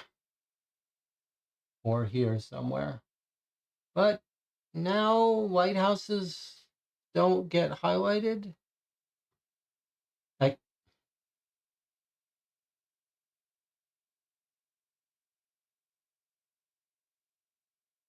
where are our places now?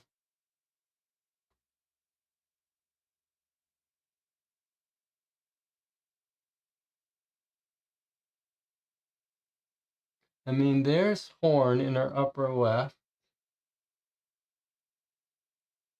And there's our other Leland. So we should be looking for a place.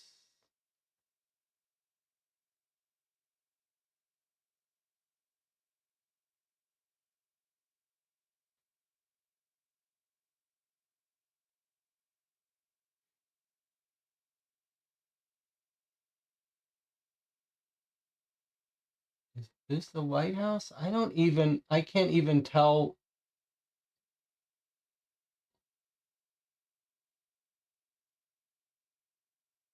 So is that little thing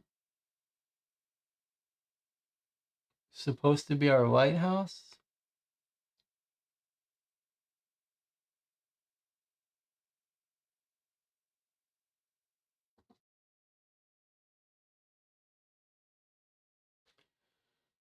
All right, you think you found a spot, huh? I'll type it in.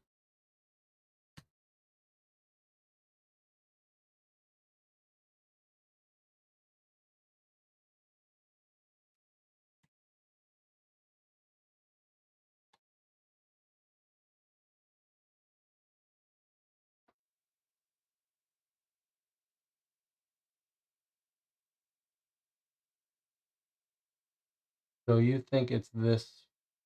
Okay, well that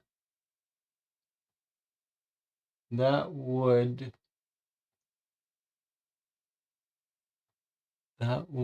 be on our route.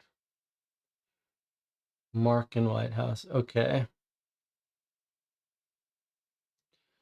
Let's see if that's it.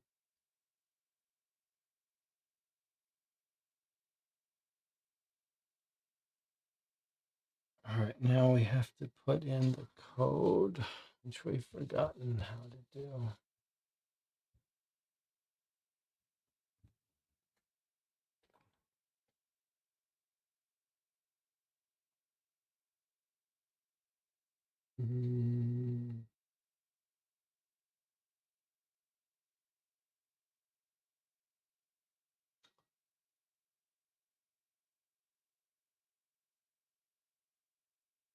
Envelope 8.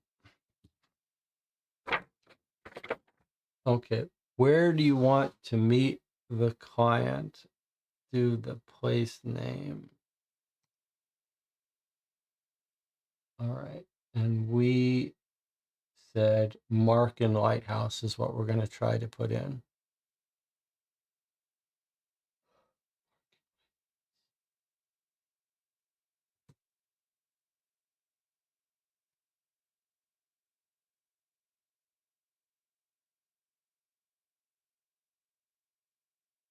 Oh, kill me.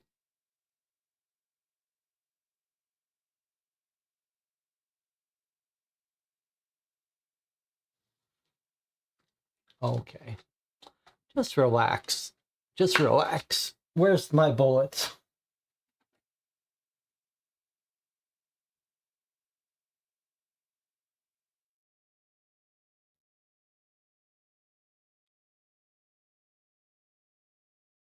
No.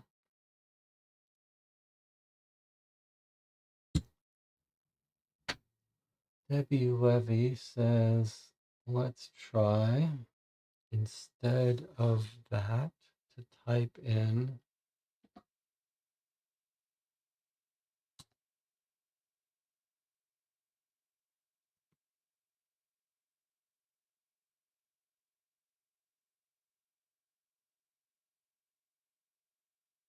now.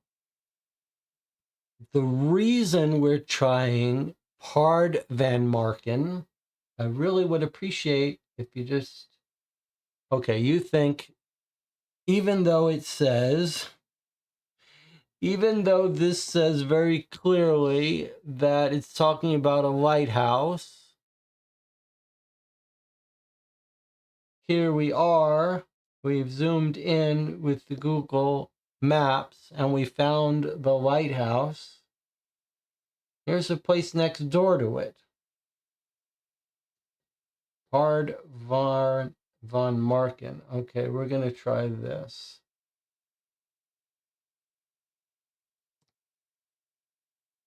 That's definitely the right place.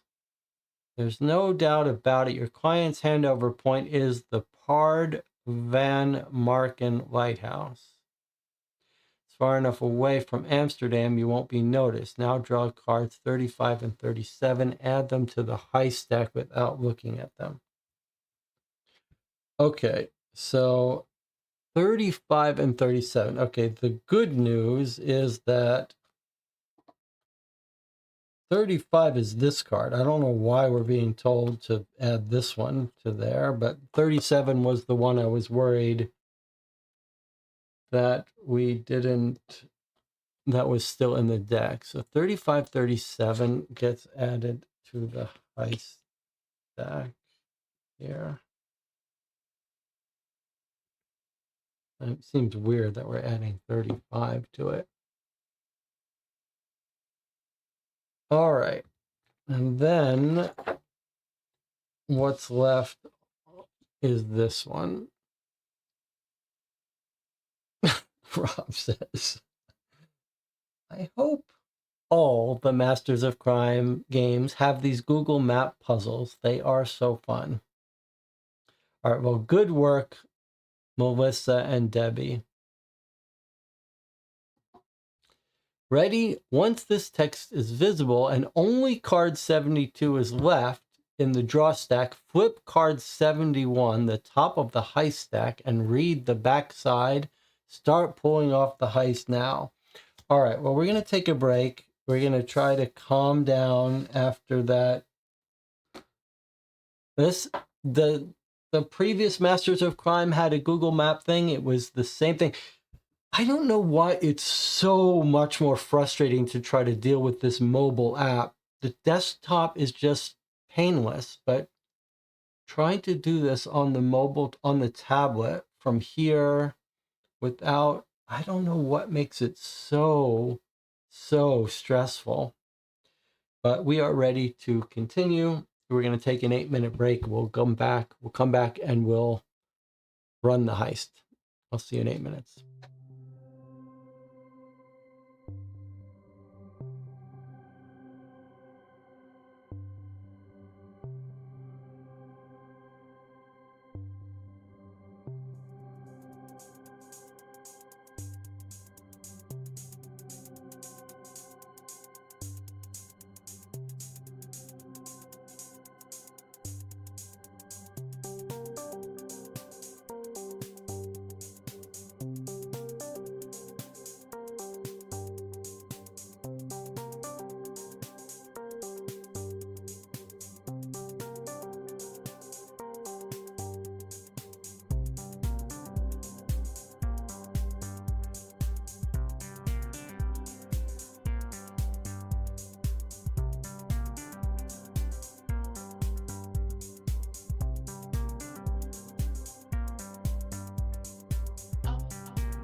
We are back.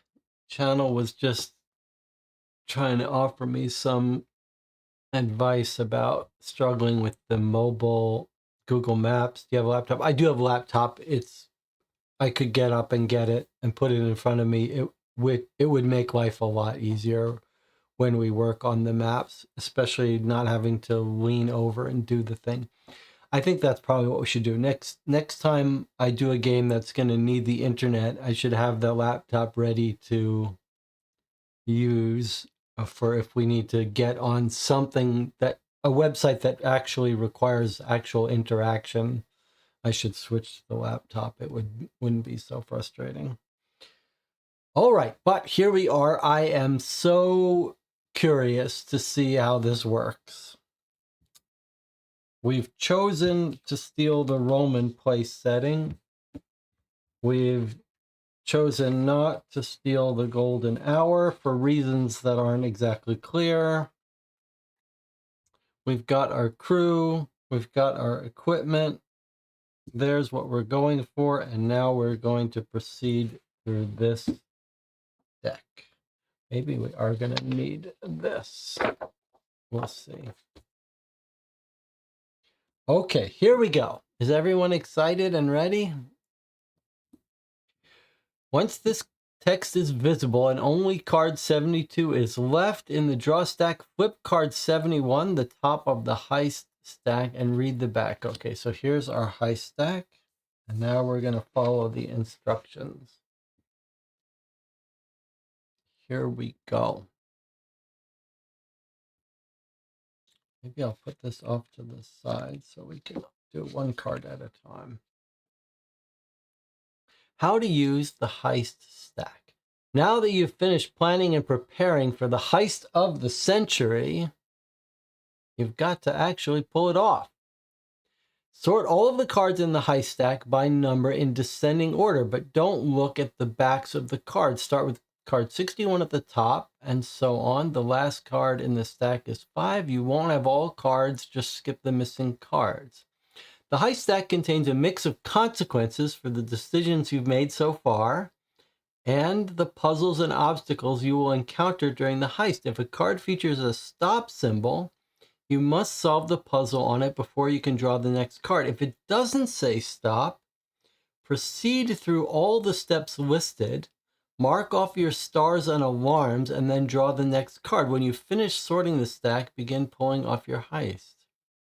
Okay, so first thing I have to do is I have to sort these. Okay.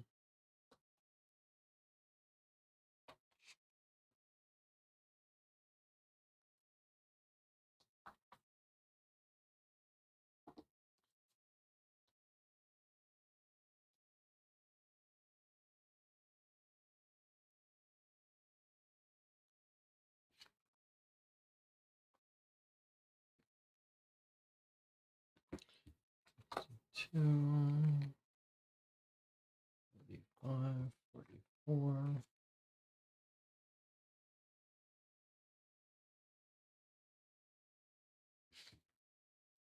6, 5, 6. That's weird.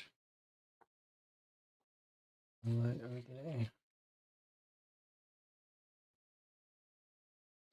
All right. Descending order.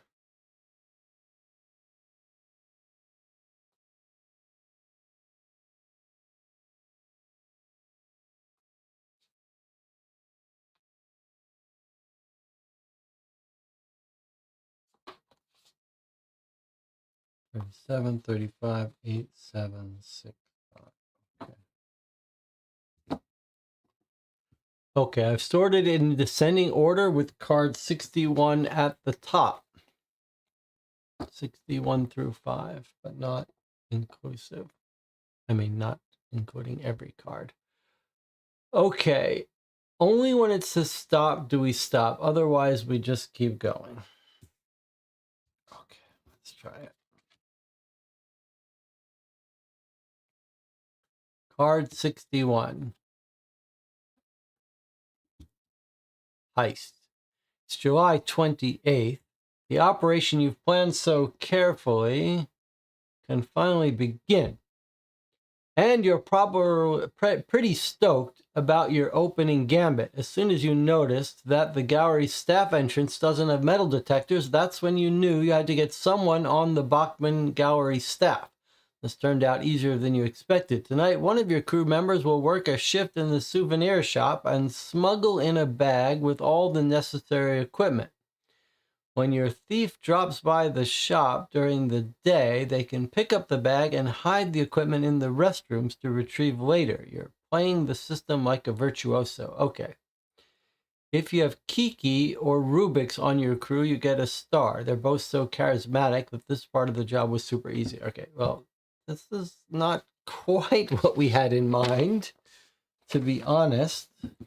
We thought the security guard would bring in the equipment. We considered getting a job at the cafe, souvenir shop, but we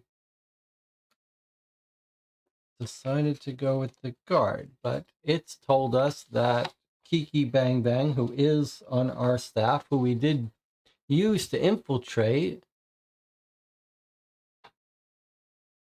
but we're using him as the guard, so it's a little confusing. But I did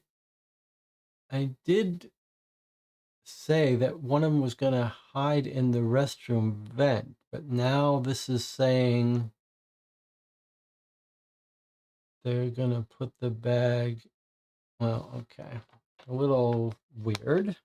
We did say that I said that our woman was going to hide up here during the day and then jump out at night to steal it. And I thought someone was going to drop maybe the equipment off. The guard was going to drop it off here, but this is saying a little differently, but okay. That's that card resolved. Next. After you dealt with the museum's job board, you had to take care of the surveillance system. Lucky for you, your crew has this covered. It was a piece of cake to cancel the July 20 appointment with SpyTech and send someone else to pose as a SpyTech service technician. This way, you can manipulate the orange cameras with the number 862. You recorded yesterday's feed when things were quiet, so you can replay them on the night of the heist. Now it's time to tinker with the camera's electronics. You get a star, stop, open envelope 12. Okay, so we're getting this card because we accomplished this part about canceling the appointment, and we know how to break in to the things, but now it's going a step further that we didn't quite consider, which is that we're going to feed it back an old feed, which makes sense. And now it wants us to work on envelope 12, which was one of the two remaining envelopes. Okay. We have a puzzle to solve now.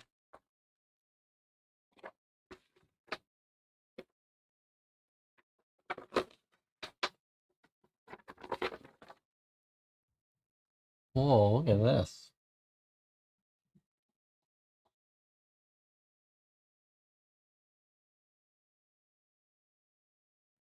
It says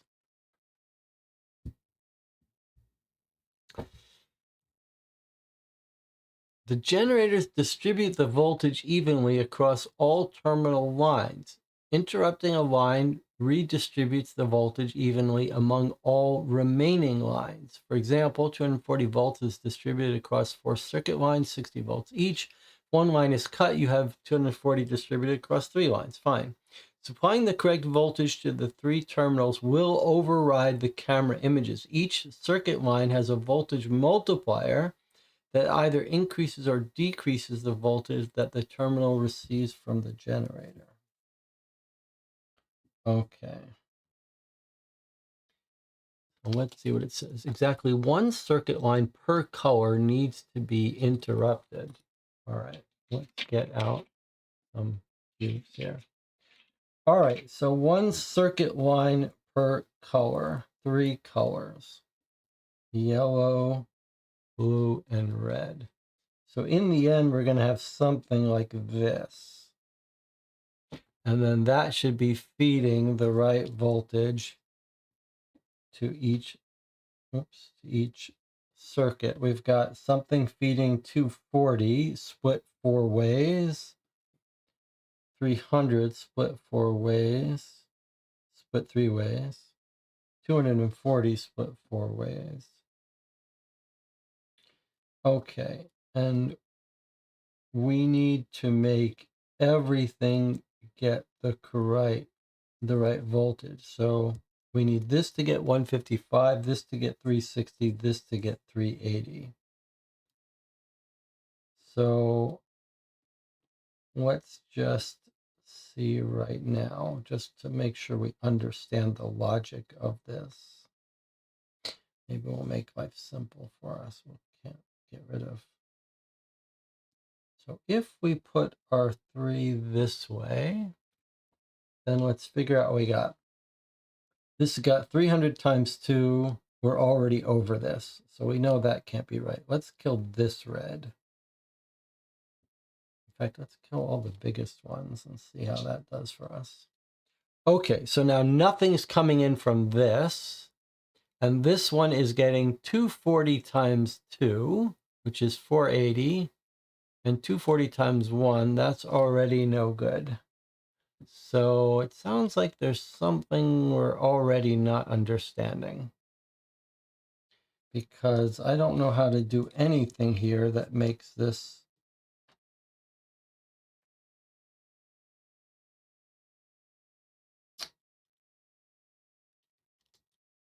It's split. It's split. It's split. So it's not 300 times 2. It's 80 times 2. Okay, sorry. Good. This is good. This is good we did this practice. Okay, so let's just do it this way. If we cut this off, and let's say we cut this off. Okay, this 300 splits 2 ways. So it's going to go 150, 150, and 0. But if we did it like this, then this 300 we split 2 ways. So 150, 150 times 2 is 300. So this is not 2 times 300, it's 2 times 150, 300. Okay, let's try it this way then. Okay, so 300 2 ways, 150 down here, times 2 is 300. 240 split 3 ways, times 1 is 80. So 380. So actually, this setting gives us the right value here. Now let's look over here. 240 split 3 ways means there's an 80 here and an 80 here. And 80 times 3 is 240. Here times 0.5 is 40. So 240 plus 40 is 280. Plus divided by 3 is 80 is 360. So that satisfies this. And now let's see what we've got over here. 240 times 3, meaning 80 coming out of each. So 40 plus 40 is 80, plus 150 is no good.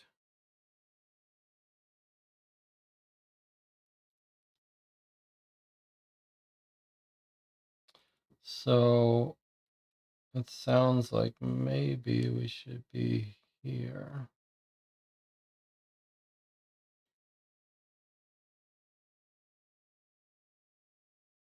Did I move that one incorrectly?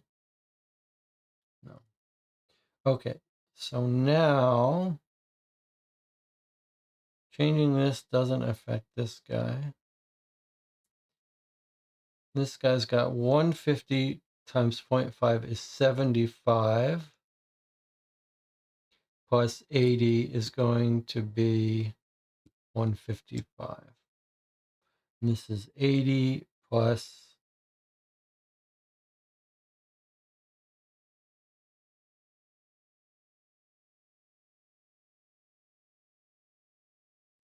80 plus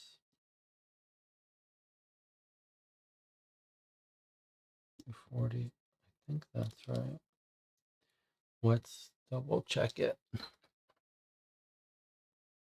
All right, we're going to double check this now for fun. Okay, this 300 is split 2 ways. 150 comes down here, multiplies by 2. That gives us 300 here. This is green. 300 plus 240 divided by 3. 80 on each times 1 is 80. 380 green checks out. Now let's do this one. I guess it's not green. This is the lower right. Okay, now let's do this one. It's getting 150 from here, which is 75 coming in this way. 240 split 3 ways 80. So it's getting 40 from this and 40 from this. 40 is 155. So that's this one checking out. Now we just need this one. So 240 split 3 ways because of this blocking it means 80 comes out here. And then from here, 240 split 3 ways means 80 on each line times 3 gives us 240 times 0.5 gives us 40. 280 plus 80 is 360. Checks out. Okay, so there's our lines. Pays to double check. If you're robbing a bank, you don't want to be careless. All right, so how do we give it the answer to this? It just says solve the puzzle. Okay, but this is telling us to go to the website. All right, so we can enter a code here. It's envelope 12. What cable must be cut? For red, it's the B line. And for blue, it's the A line. And for yellow, it's the D line. B-A-D, bad. B-A-D.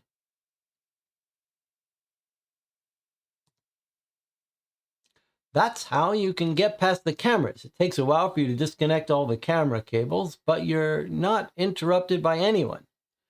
Now, on the 28th, the recording cameras will only show the still images from the previous day. You're going to have to find another solution for the live feed cameras. You get 1 star. Now draw the next card from the heist stack. Okay, so we did it. We get 1 more star. And we solved that. That was kind of fun. We did it methodically. I know that can be painful to watch, but that's the way I do things. Next card.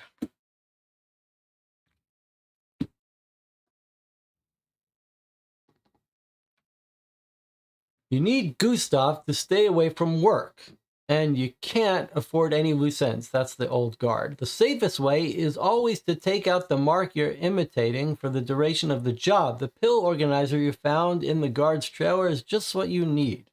Swapping out some of the pills for tranquilizers was a piece of cake. The stolen access cards will make sure no one notices while the real guard is resting. The whole thing's watertight. If you have Kiki Bang Bang or Smoking Gun, you get a star. They both know enough about drugs to make sure the poor guard suffers no lasting harm. Okay, well, that's why we brought Kiki, because we know he knows enough about drugs to get us a star. Next.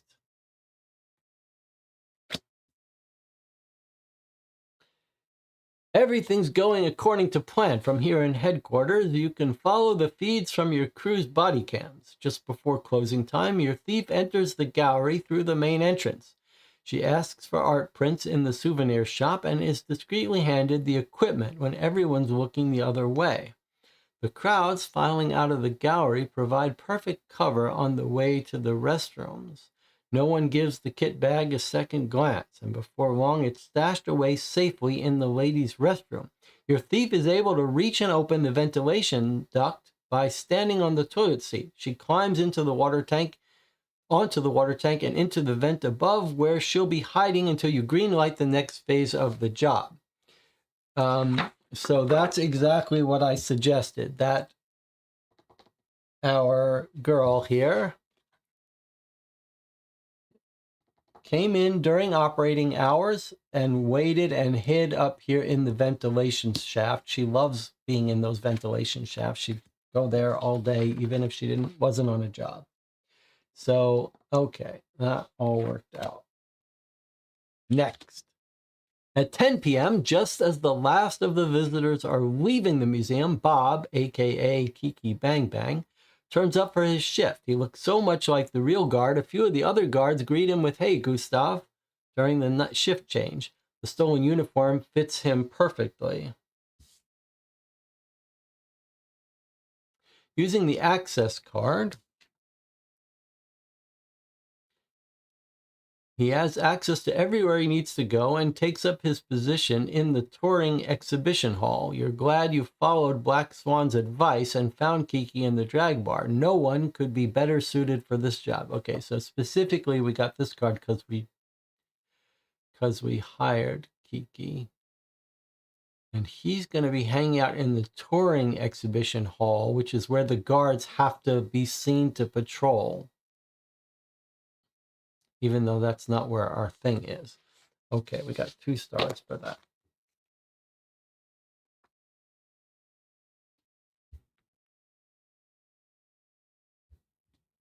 Feel like we're doing pretty good on stars. Okay, next card. What if we steal the wrong the wrong painting and it's all for nothing? Your master of disguise patrols his route without a hitch. He passes within view of each camera at the right time, ready for each identity check. You're sure no one is going to notice your guard's substitution. Who else but Gustav would know his designated route? While your guard is doing his rounds, you signal your crew member waiting in the restroom ventilation duct.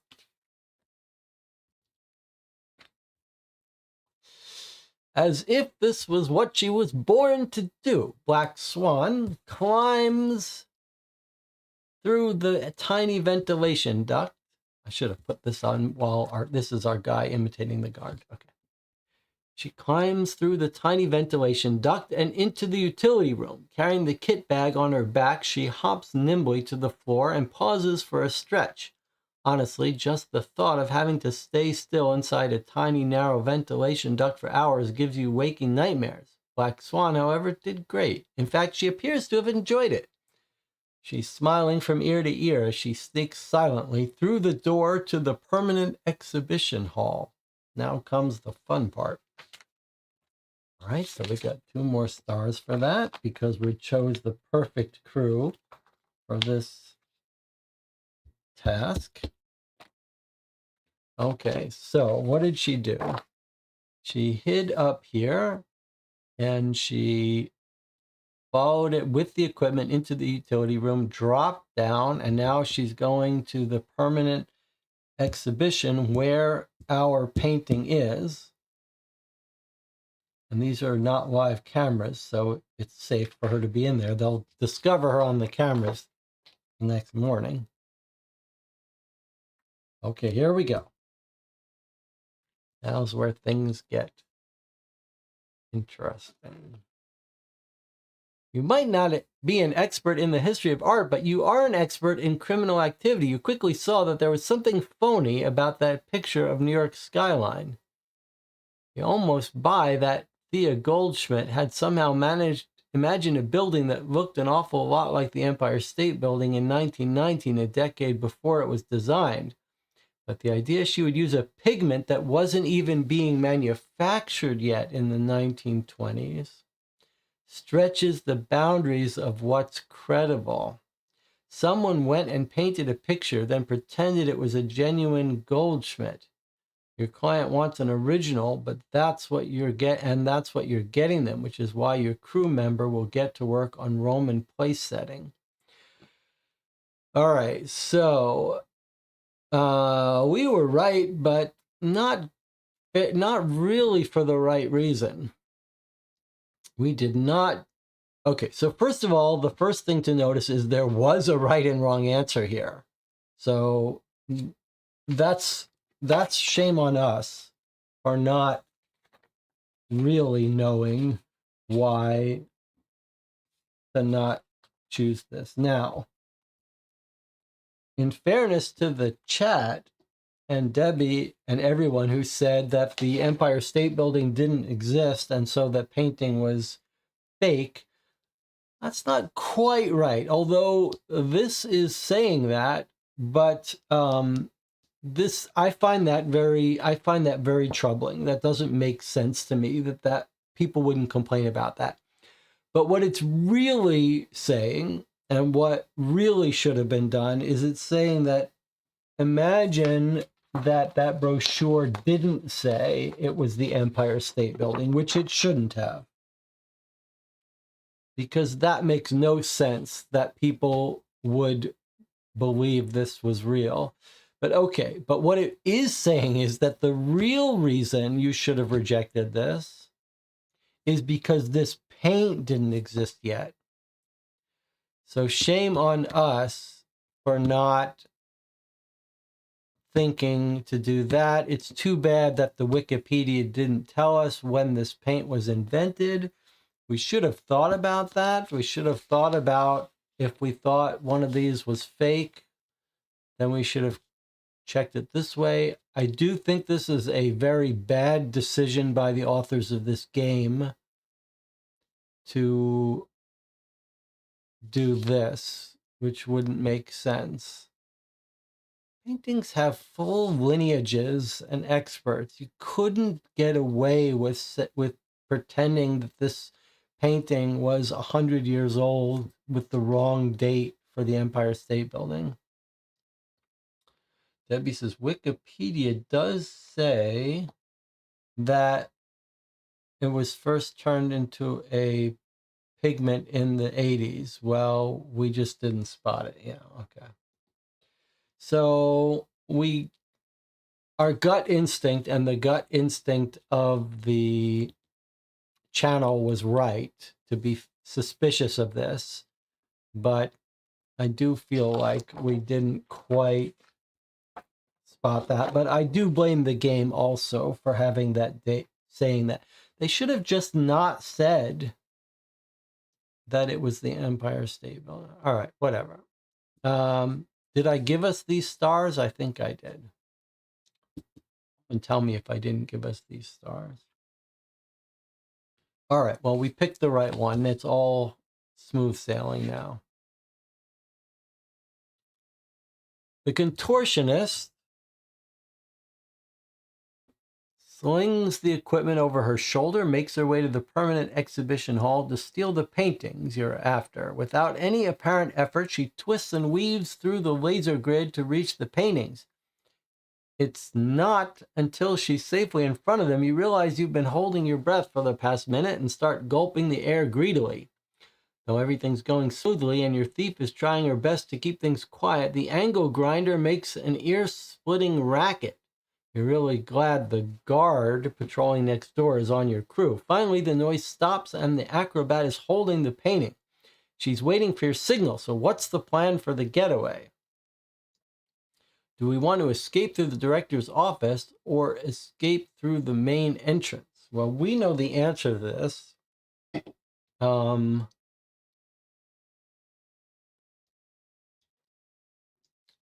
do feel like ideally they shouldn't give you these two choices, because if you hadn't been smart enough to figure out to leave through the director's office, it might occur to you now. But we had this in our plan all along. Well, okay, whatever credit we didn't get for the painting, we deserve the extra credit here. So we'll just take it here. All right, so we're going to escape through the director's office, right through the window. Clearly, that's what we want to do. We've spotted that the equipment has rappelling gear, climbing harness. Main entrance is going to set off all kinds of alarms and get us caught.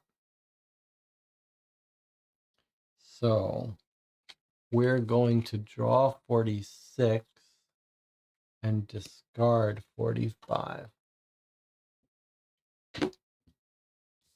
Okay, off you go, out the window. You never miss an opportunity. Your tool bag includes a rappelling kit, and the painting will easily fit through a window. A route through the director's office is the safest. So you give the signal, and your crew member heads straight for the short corridor to regroup with the guard, who weaves his patrol route. Now you have only minutes before Spytech notices a painting has gone missing. But when your crew members try opening the security door to the office, you feel your confidence falter. The code you used only a few days ago won't work anymore. Interesting. So she came out the utility room. She stole the painting. Then she headed off down the... Went up to the vent with the equipment, came out, stole it, and now has headed up to the director's office where the code no longer works. You get a star, however, and now we might be on a clock here to get this door open. The code you used a few days ago won't work anymore. The damn security door is locked down. There's no code in the world that can change that now. Even the access card you stole from the guard is useless. You need to find a way through here, and fast. Time is running out.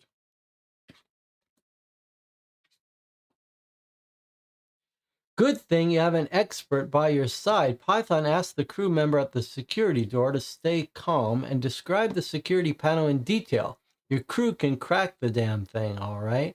Take envelope 5 now, read and follow the instructions on the outside before you open it. Then attempt to unlock the security guard, and before that, get 2 stars. Okay, so you can't have thought it was going to be that easy. All right, it's our last envelope. It says read the instructions on the outside first. Oh, look at those instructions.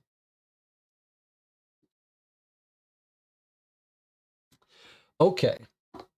The security, boy, that's kind of hard to read. You only read this text if you've been told to open envelope 5. The security door is locked. Let's see if we can zoom up a little bit. The security door is locked. Choose a member of your group to examine the security panel on the door. The panel is on the inside of this envelope. Only this person may look at the panel. So if you're playing with multiple people in your group, it's saying that only one of you would be able to do it. Choose someone who's good at describing things quickly and accurately. Choose another person to enter the codes to open the door on the Masters of Crime website. All other players in your group are allowed to read the security panel manual on the website. It's a little keep talking and no one dies. It's meant to be specifically multiple players have to communicate. But we're playing solo. Let's see if there's a rule for that or if we just do it. Okay, so one person reads the panel, one person enters the code, and everyone else reads the manual on the website. If they want, they can read it on separate devices, but be careful. It's very easy to get confused if you don't work together. As soon as both parties have accessed the links below, you're on the clock. Okay, so it does want a little time thing. We'll decide how we want to handle that in a second. Set a timer for 12 minutes on one of your phones. So for us, we multiply by 3. When we do time on the channel, that's 36. If you manage to perform all of the steps required to open the security guard before the timer runs out, you get 2 stars. If you don't finish in time, but you still crack the puzzle, you get 1 star. If you can't crack the puzzle, you can move on to the next card at any time, but if you do, you get 3 alarms and 0 stars. Okay.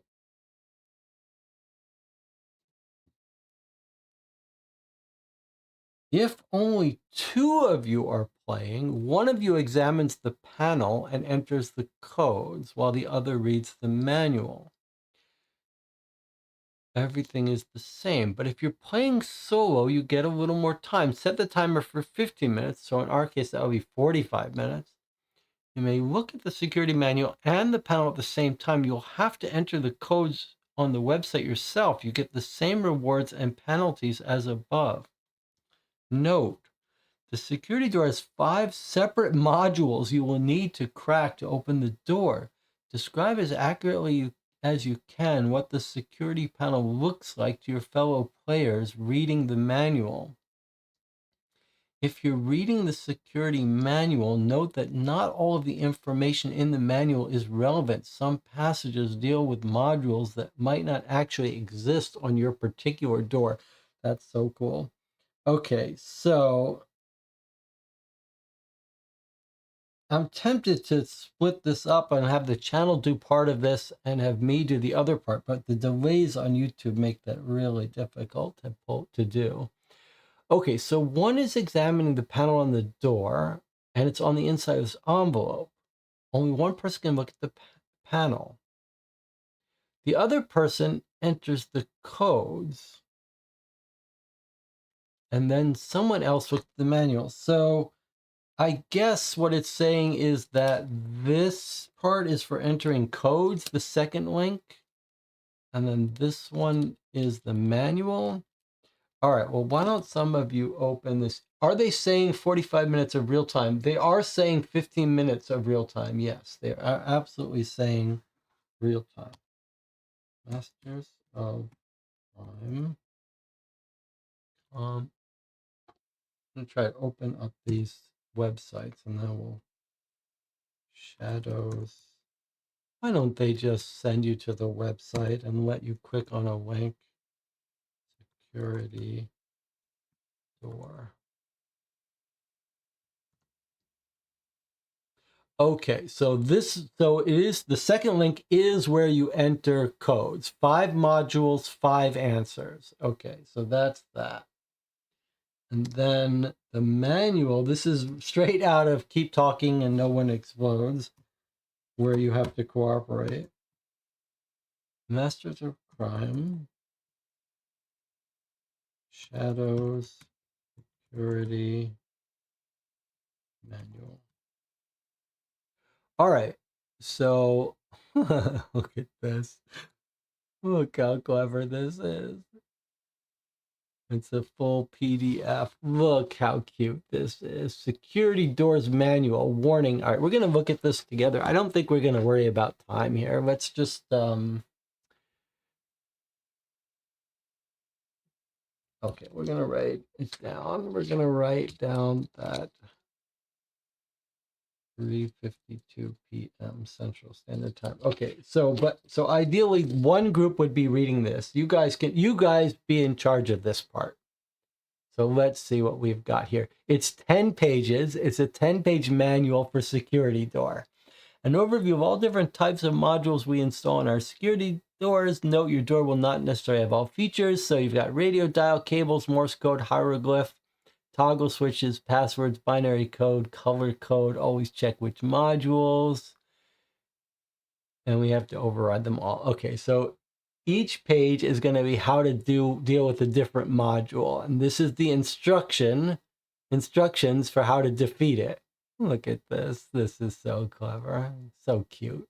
Okay, so you've got all these different modules, 8 different kinds of modules, and instructions on how to defeat it. Right? Okay, let me just close these other pages so they don't distract us. Okay, and then the person who is sitting in front of the doors, then someone would be entering this information and the other person would be dealing with the actual panel in front of them. So you guys deal with that PDF rule book and I'll try. So normally the person reading the rule book wouldn't get to see this. This is pretty clever. So like just for fun, if we were doing this for real, I'd say, okay, let's work on module 1 first. You guys have the manual. Module 1, I've got wires. at the top, my wires are red, blue, green, yellow, black. And they connect straight down. So red is on the far left and goes straight down to the far left. So now you have to tell me how to rearrange those wires. And now I'll show you what it looks like because we're not going to really worry about doing that. So there's module 1. Oh, and here, if you need to know, is information about the door. This is exactly like Keep Talking and No One Explodes. So with that information, you should be able to tell me how to solve module 1. So let's go do it. Okay, so we've got module 1 is a radio dial. That's not right.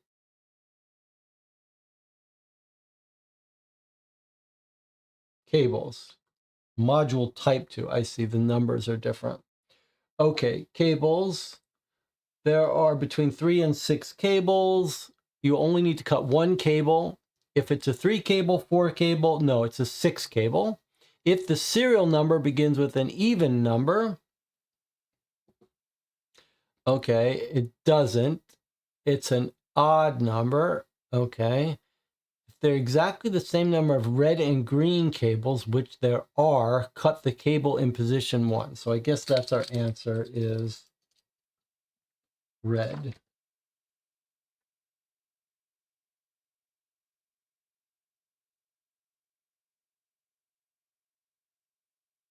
Okay, so I think we have the answer to that puzzle. Next, you would say is module 2. Oops. No. Okay, module 2 is a keypad with diamonds and then a COVID symbol and then some stoplights and then dots. It has 5 cables. Oops, you're right. It does have 5 cables. All right, well, it's a good thing I didn't cut it. Okay, thank you. I would have killed us already. If it's a 5 cable module, if the last cable is yellow, it's not. If there's more than one, there aren't blue. If there are no green and red, there are. If there's exactly 1 blue cable and the serial number contains a vowel. Okay, the serial number does contain the vowel A. 1 blue cable contains a vowel, cut the blue cable. Okay, thank you. You saved us from exploding. Debbie saves us. Okay. All right, so far so bad. All right, next one is our module 2 with diamonds, COVID, stoplights, and dots. All right, let's find that on here. Okay, here we go. Hieroglyph. For hieroglyphs, standard number pad, one of the sequence below contains all 4 hieroglyphs. Okay, so we had diamonds, stoplights. It's not number 1. It's not number 2. It's number 3 has all of ours. Number 3 has all of ours. Okay. Each sequence is assigned a number. Find the symbols from the module in one of the sequence. Add the correct red number above to its year of manufacture. Okay, so it's 3, has our diamonds, dots, COVID, and stoplights. So we add the red number 3 to the year of manufacture. Okay, and the year of manufacture is 219, so that's 2022 is what I get for module 2. Okay, let's go through this as quickly as we can, and then you can correct me if I'm wrong. Okay, module 3 has toggle switches. The third one is down, everything else is up, and they all have 4 lines, except for the second one has 3 lines. If you need that. Okay, so now we go here. We're trying to find toggle switches. Here we have, it's a module type 5. There's always 6 toggle switches. Yes. Locate the service lights at the center right of the security panel. Okay. If it has 4 lights, set all switches to their top position. If it has 3 lights, okay, ours has 3 lights. Check the colors to identify the correct settings for your device. Our lights are green, red, green. So green, red, green is not on here. Oh, green, orange, green. Okay, so it's the green, orange, green. So we want to be up, down, up, down, up, down. I guess it's just asking us to set them. Okay, so we're green, orange, we're green, orange, green, green, orange, green. So it's up, up, up, down, up, down, up. Okay, so up, up, up, down, up, down. Okay, we seem to be in agreement with that. Okay, next is module 4 is Apple. Apple, your time, wires, cable, buttons, chance. Okay, so we would have to communicate that to each other. Apple at the top, then your time, wires, cable, buttons, chance, reading from left to right, top to bottom. All right, let's see how this works. Module displays a code word 6 button with password. You need to press only the correct password to override the module. So if the top word is Apple, which it is, then roar, sea, cousin, Holland sauce, time, chances, animal, boat. So time is the only word that's on there of ours. So Apple is time. There's chances, but no chance. So there's only one word for Apple that's in our list, and that's the word time. Done. Next. Module 5 is 4 buttons from left to right, top to bottom, blue, red, orange, green. Let's find that. Blue, red, orange, green. All right, pretend you can't see that. Blue, red, orange, green, we need to determine. Okay, and now we need the inspection code. If it's only letters, press blue. Well, let's see. If the inspection code is only letters, press blue first. I guess it's letters unless you count dashes, but I think that means it's, sorry, I think that assumes it's only letters. So, yes, it doesn't have any numbers. So blue first. If the first digit of the serial number is even, no. Otherwise, it's green. So blue, then green. The last color pressed was green plus blue. So we do blue again. And then if it's module 5, which it is, we press blue. The final button is the top left button of this module, which is blue again. So I get for module 5, blue, green, blue, blue, blue. Blue, green, blue, blue, blue.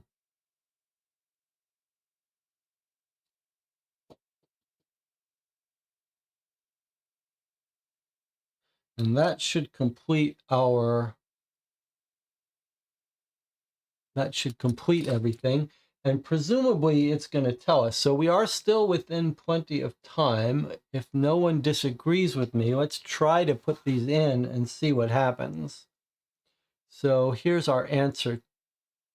So we said cut the blue cable on module 2 and then enter 2022. No one seemed to check on that. Up, up. We're under the clock here. Up, up, up. Down, up. I think it's going to let us, if we get something wrong, try again. Then we said the password here was time. And then which buttons need to be pressed. So we said blue, green, blue, blue, blue. So I think if we get anything wrong, it's going to tell us. So I'm going to click next and see what happens. After what seems like an eternity, like an endless amount of time, just shouting into your walkie-talkie, the security door opens, revealing the way. Now get stars according to the instructions. Okay. So according to my clock, it's 4:05. So we spent about 13 minutes, maybe 12. And what was our rule? And we multiplied by 3, so we finished well within that. But officially, 15 minutes. So we solved it, and we solved it in the correct time, even if we were. But you saved me on that one because I was going to get those wires wrong. Okay, we did it. That was pretty fun. A little nerve-wracking to try to do it in time, but we actually did not have to multiply by 3. We actually did it together in the correct amount of time. All right, so we're told if we do that perfectly within time, we were going to get 2 stars. Is that right? 2 stars. Before the time runs out, we get 2 stars. All right, so we did it, and now we get 2 more stars. So far, we are killing it. So far, we've got a lot of stars. That was our last envelope. Here we go. Next step. Now that you're through the locked security door, getting out of the building will be a breeze. Looks like it's your lucky day. There's no one patrolling around the building. In a city like Amsterdam, there's obviously no better getaway vehicle than a boat. The canals around the gallery link up perfectly and lead straight to the sea. Plus, it's the ideal vehicle to get to the island where you're handing over the goods. Once you've gotten clear of the museum, the crew meets up by the boat and escapes the city unnoticed. If neither Smoking Gun nor Python are on your crew, your getaway isn't as smooth as you'd have liked. You get 3 alerts. Since none of your crew has a boat license. Okay, well, we do have Python. She's the one who helped crack the security, and she's also got a boat license. So we don't get any alerts, but we do get another star.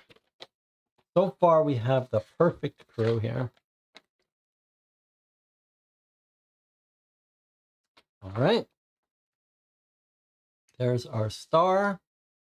Python has her license. Seems like it's more important whether you can drive a boat rather than have a license, but I guess that's the license is the proxy. Okay, this is our last heist card here.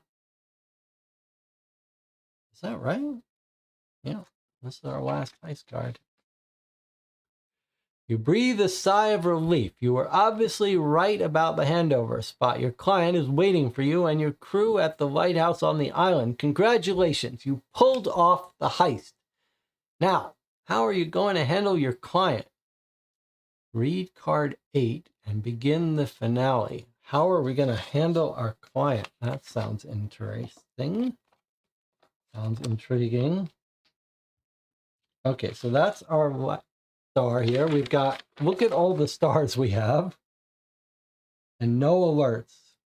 I don't know how much better we could do than that. Okay, here we go. And it says to get rid of card 35. So I don't know why it had us put it in there. Maybe just as a break. Okay, here we go. This is the finale. Do not turn over this card until you are instructed to do so. It says read card 8. All right, here we go.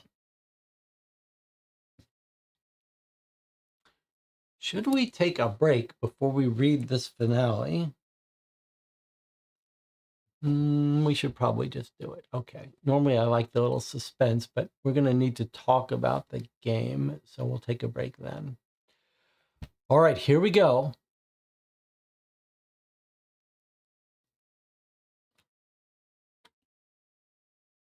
Dawn is already on the horizon. When you reach the abandoned island, your client got here on a small speedboat. Dressed all in black, he's waiting for you.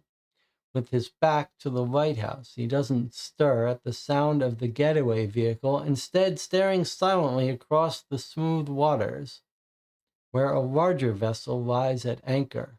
He's holding a briefcase, your payment. The client's quiet patience has brought you a few valuable moments to make one final decision. While your crew steps onto the island to enjoy some fresh air, you take a closer look at the stolen painting. You could just hand it over. But as an experienced thief, you of course had a detailed copy made well in advance. But have you got the guts to use it? How good is this? How clever is this little thing? How nice it is to give you this choice. Okay. Well, now we've got a decision to make.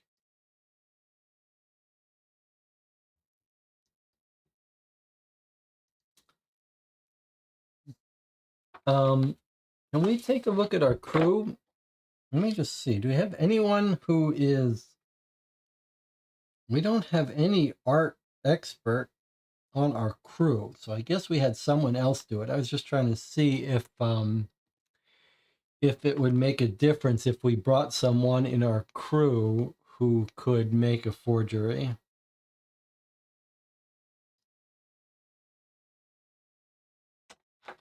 All right, well, we're going to have a vote here. Here's our crew. I think I've got a case I can make for what we should do, but let's talk about it. Let's talk it out.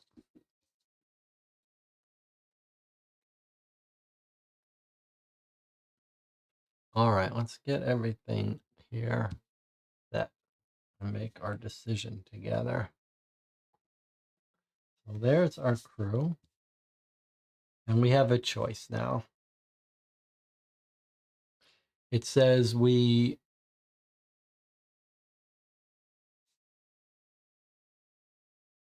had a forgery made just in case.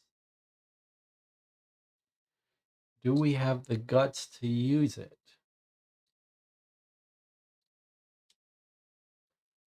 All right, so let's have the channel talk about it. All right, Sleeping Dragon says, I love this. Debbie says, interesting dilemma. If we deliver a fake and the buyer realizes it, would anyone hire us again? Melissa says, keep it. Give them the copy.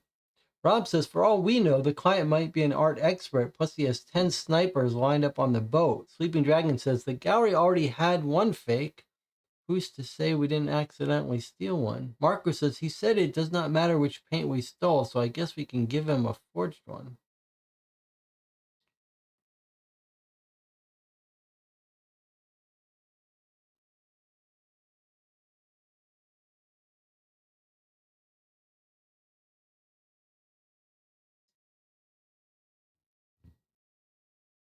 Well, we're going to have a vote on this, but let me...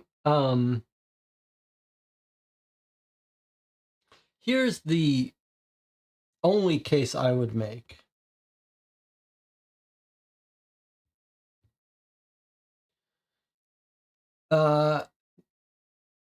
If we wanted to steal paintings for ourselves, then that's what we would be doing. We wouldn't be working for clients.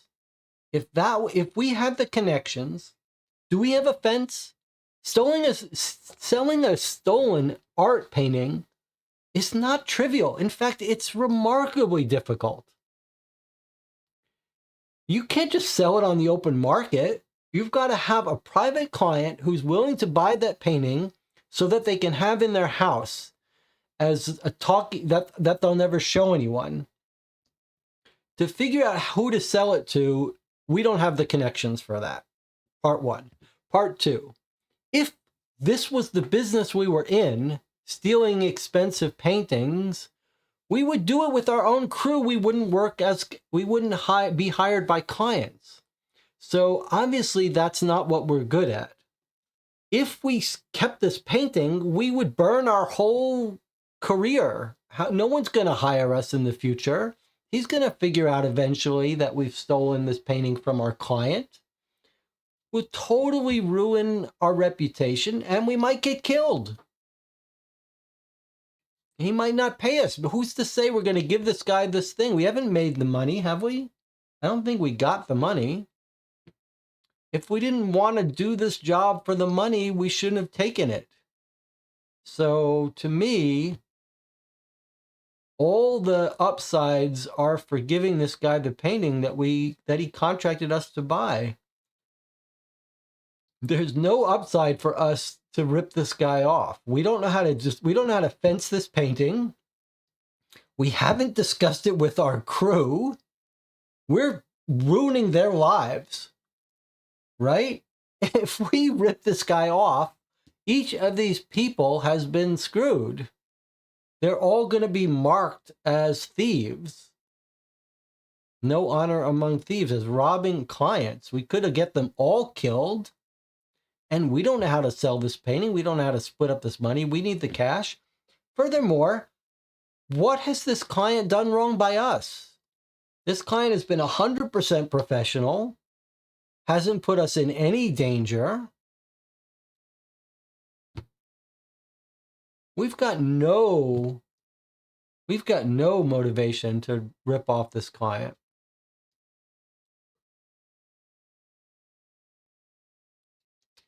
So to me, this is kind of a no-brainer. No one has done us wrong. Only no upside to robbing this client. All right, but does anyone have any other points they want to make in favor of us robbing it? Otherwise, we'll have a vote. All right, so vote steal if you want to steal it, or vote pay the client or give it to the client if you want to give it to the client. And feel free to chat about anything else. I guess this is what we want here. All right. YouTube says 16 concurrent viewers.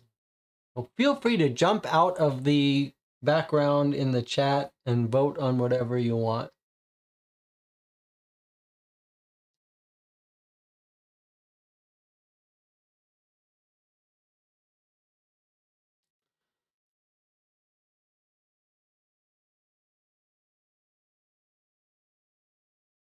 So Marco is feeling like he's embracing the criminal life and wants to steal it, but almost everyone else is voting to give it to our client. Thing is, if you're embracing the criminal life, we're already in the criminal life. So either way, we're in the criminal life. It's just a matter if we have honor among thieves. But I'm not even making the case that it's honor among thieves. I'm making the case that, like, we have no business with a stolen painting. Do you know how hot a stolen painting's going to be? How hard it would be to fence it?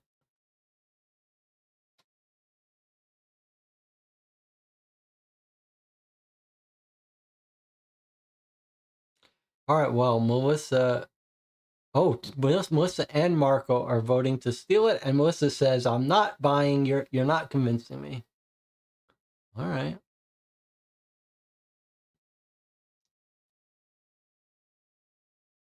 Think of this discussion we're having as the discussion happening amongst the crew. Like, what should we do? I just don't know how we would ever sell this painting if we kept it.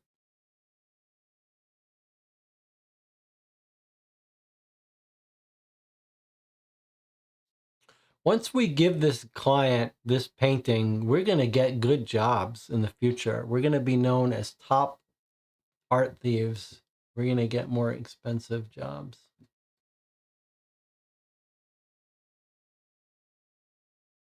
It's not like this forgery wouldn't go undiscovered. This guy who buys this from us would discover we've ripped him off. All right. Anyone else want to vote? Just type vote, steal, or vote, give it to the client.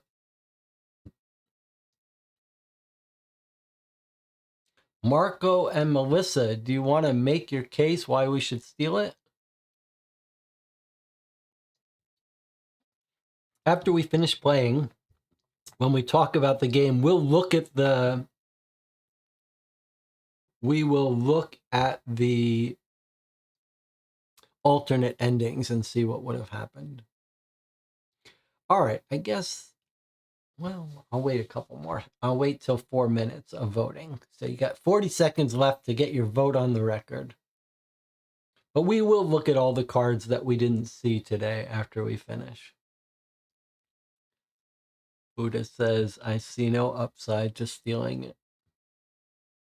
I guess the only upside to stealing it is to fully embrace the criminal. If they had given us some, if they had had this client or these people be mean to us in some way, then I could convince myself to steal it from them. But no one has been bad to us.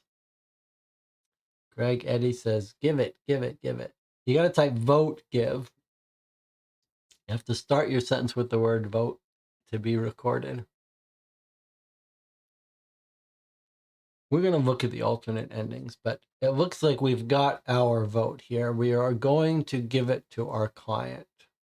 Everyone is on the record, including Greg and Tony have jumped in and are adding to the give. Okay, here we go. It's fun to get new people voting. Okay, we can stop the vote. It's clear we're going to be true to our word. We're not going to try to rip off this client who could be ready to kill us at any minute if we tried to double cross him. Of course, we could get double crossed any time. Hard to know. All right, here we go. With the crew behind us, we're all in agreement. We're going to give, we're not all in agreement, but we're mostly in agreement. We're going to deliver the stolen painting to your client, which is card 6. Okay, so card 7 goes away, and here's card 6. Deliver it to our client. Here we go. Before I do this, we should say, Melissa says, whoever this guy is, he didn't care which painting we took. The other was an obvious fake. Well, he said there was only 2. So do you think it's going to be that theory about a distraction? Could be a test. I think Warren gives a good point. Maybe if they don't care, then it's a test to see if we're true to our word. Okay, good. Here we go. It's true. In the eyes of the law, you're a criminal, but your word is your bond, and you conduct your business honestly. You hand your client the desired art and receive your payment. Once you've gotten off this island and are back on dry land, you'll be busting out the champagne. Now draw card 5 to see how well you did. And we get 3 stars. All right, so let's give ourselves the final 3 stars.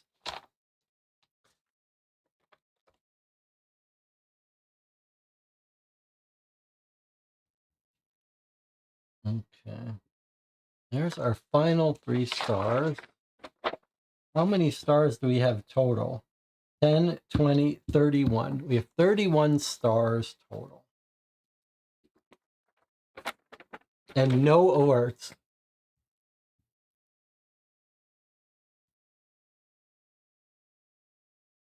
Okay. Draw card 5 to see how well you did. I can't imagine we could have done too much better. All right, here we go. 31 stars and no alerts. How many stars did you get in the game? Count them and then refer to the alarm section of the heist board to see how many stars you lose. Then see below to see how well you did. Okay, so here we are. We actually just squeaked into this best category. Danny Ocean 2.0. You're untouchable in a league of your own. Everybody else dreams of being the next you. That's a reference to Ocean's 11. And that's it. 31 stars with no penalty means we got the very best score, although just barely. Looks like maybe we missed out on 3 stars we could have gotten. I wonder what those were for.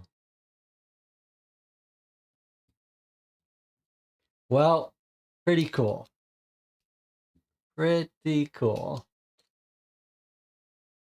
Okay, so let's do this. Let's take a moment to celebrate how well we did.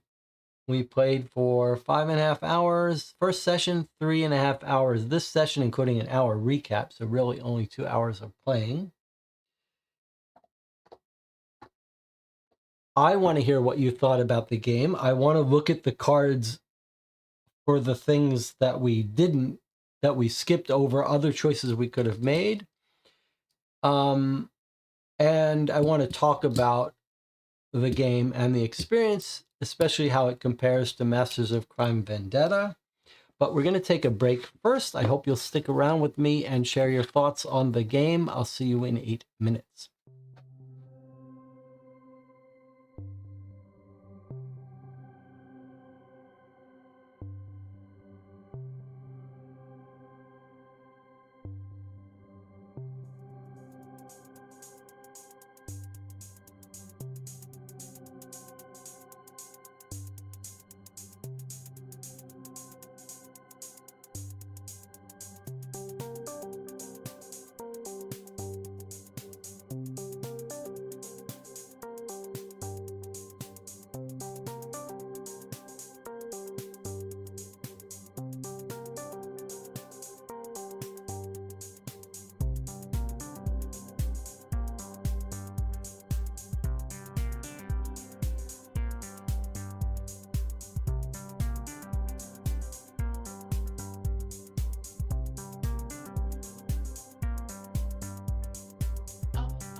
We're back here to talk about our thoughts on Masters of Crime Shadows. Looks like the group here was very enthusiastic about it. Debbie says, I love this game. The only slightly sour note was the map puzzle. It was great seeing all our decisions come together in the heist. Buddha says, the electrical diagram puzzle confused me, but I love the break code with the manual. Story was fun, entertained, and confused. Who could ask for more? First part was more fun. We had the interesting choices there. Sleeping Dragon said, this was a 5 out of 5 in the fun department for me. The last one I smiled as much was the elevator game. What was the elevator game? Let's take a look before I give you my thoughts, and I want to hear more from you, especially your favorite parts, least favorite parts, etc. But let's first take a look at the cards we didn't see. So I guess this is if we tried to double cross them. So what are we curious about here? What we're curious about is where were the stars we could have gotten that we didn't? And where were all the penalties that we avoided? Okay, let's take a look. What if we had tried to double cross our client? Whoa, look at this. So what's going to happen? It's not like your client can go crying to the cops because you handed him a cheap copy. That's if he even realizes. The client didn't seem all that smart. After all, one of the paintings he wanted, the Golden Hour, was never the real deal to begin with. Without a moment's hesitation and without any of the crew noticing, you hand your client the forgery and feel pretty pleased with yourself. It's true, there really is no honor among thieves. You happily accept the briefcase your client hands you, assemble your crew, and make your exit. The real painting will fetch a nice sum on the black market. So instead of getting the 3 stars we got, you get 5 stars, but 2 alerts. 2 alerts would cost you minus a star, really. So you would get a better score if you stole it.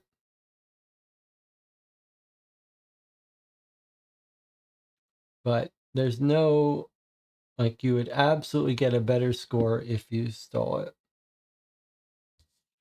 At least 1 star better, maybe 2, depending on where you were on the alerts. Okay, that's interesting. And let's see, these are other cards. I'm not sure we're going to know what these were, but let's see. These are things we missed. Okay, so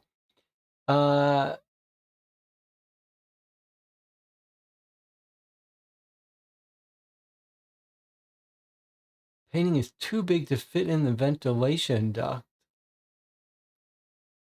Huh. It was the other paint, was the gold painting bigger? Not sure why what would trigger this one.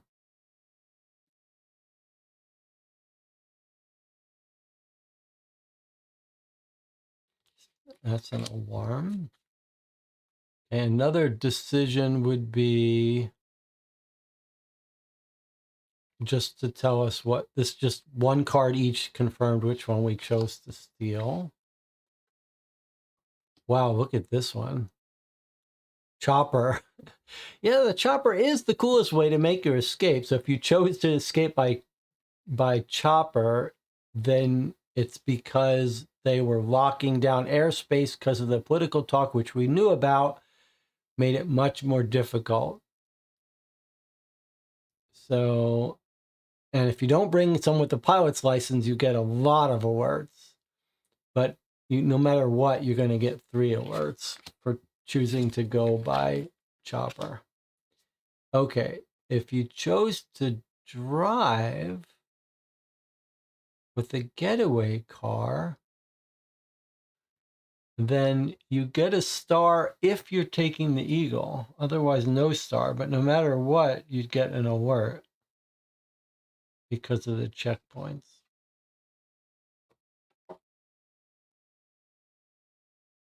Wow, if you didn't take at least someone with each different skills, then you fail and you get alarms. Interesting. Okay.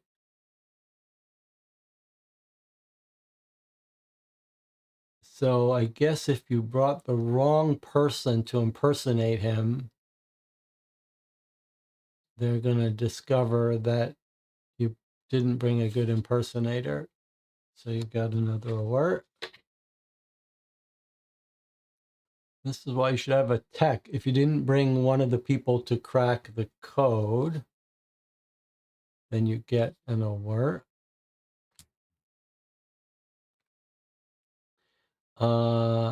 If you brought the guy who was compromised by the FBI, he calls the FBI and he starts to report a break-in.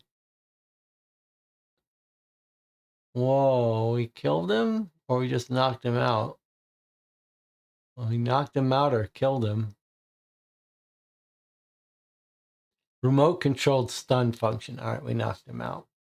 He tried to turn us in. All right.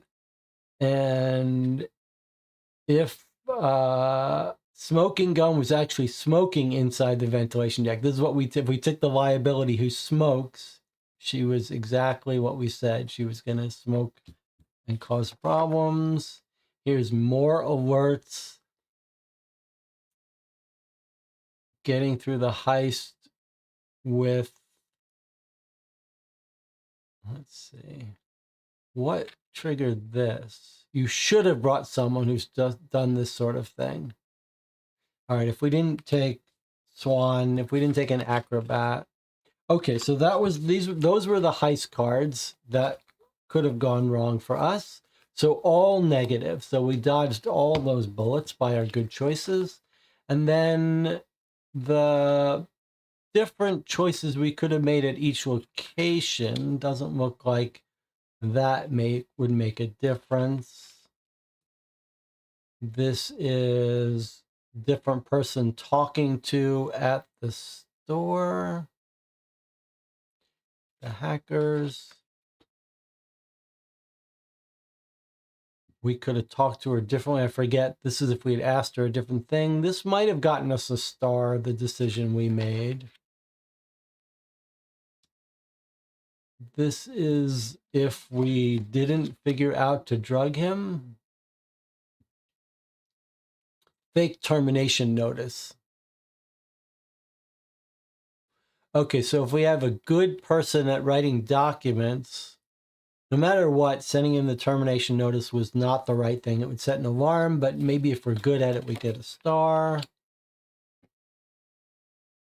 If you try to bribe him, you get an alert, and one of them's good at bribing, so you get a star. Director's office, if we had searched around more, look at this. If you had searched around more in his office, he's sleeping at the office. Condoms stuck in the gap of the back of the house, back of the couch. Yikes. Personal photos. Okay, so this just confirms he's having sex and an affair with the Eagle getaway driver. And we get his email address? Wouldn't it be convenient if the director got asked out on a date? You come across a document detailing the shift schedule for the guards. Oh, that's weird. What would you do with this email? Can you actually email him at that address?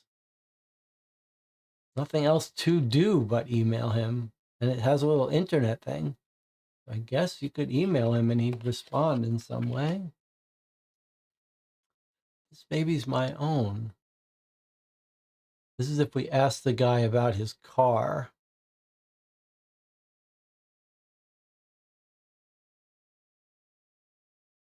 I wonder if, did we get a star when we asked him to fix the car? Yeah, so we asked him to fix the car. We got a star. So actually, no matter what you did with him, you would have gotten that one star. This was if we asked about our client. remember, we thought we made a pretty good decision about not asking about our client. We decided they would view that as suspicious. Did we get points when we did that? Yes, we did. When we were smart enough not to ask about our client, we got a star. So if we had asked, it would have been bad.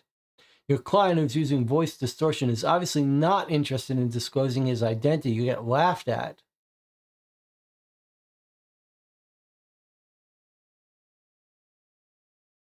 So don't get a star. Okay, and that's it. So I'm pretty sure we didn't make a single mistake. Other than that final decision, it seems like every card that we avoided seeing, our choices were better. There may have been one in there. There may have been one in there that was better, but I'm not sure there was. I don't think there was.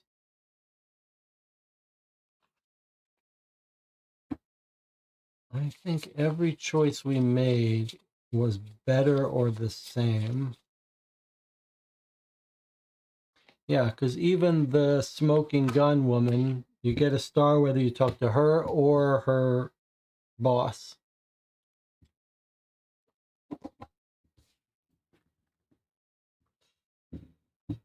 The only way we could have improved our score would have been to steal the painting at the end. All right, let's talk about this game. I want to hear your thoughts more in detail, but let me share some thoughts of my own.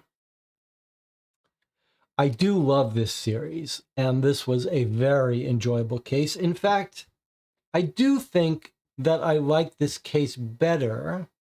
However, with the tiniest exception that I think Masters of Crime Vendetta had more interesting psychological choices. Masters of Crime Vendetta also had a whole thing at the end where you could choose how to handle each of the people you met, and you got different epilogues depending on your choice.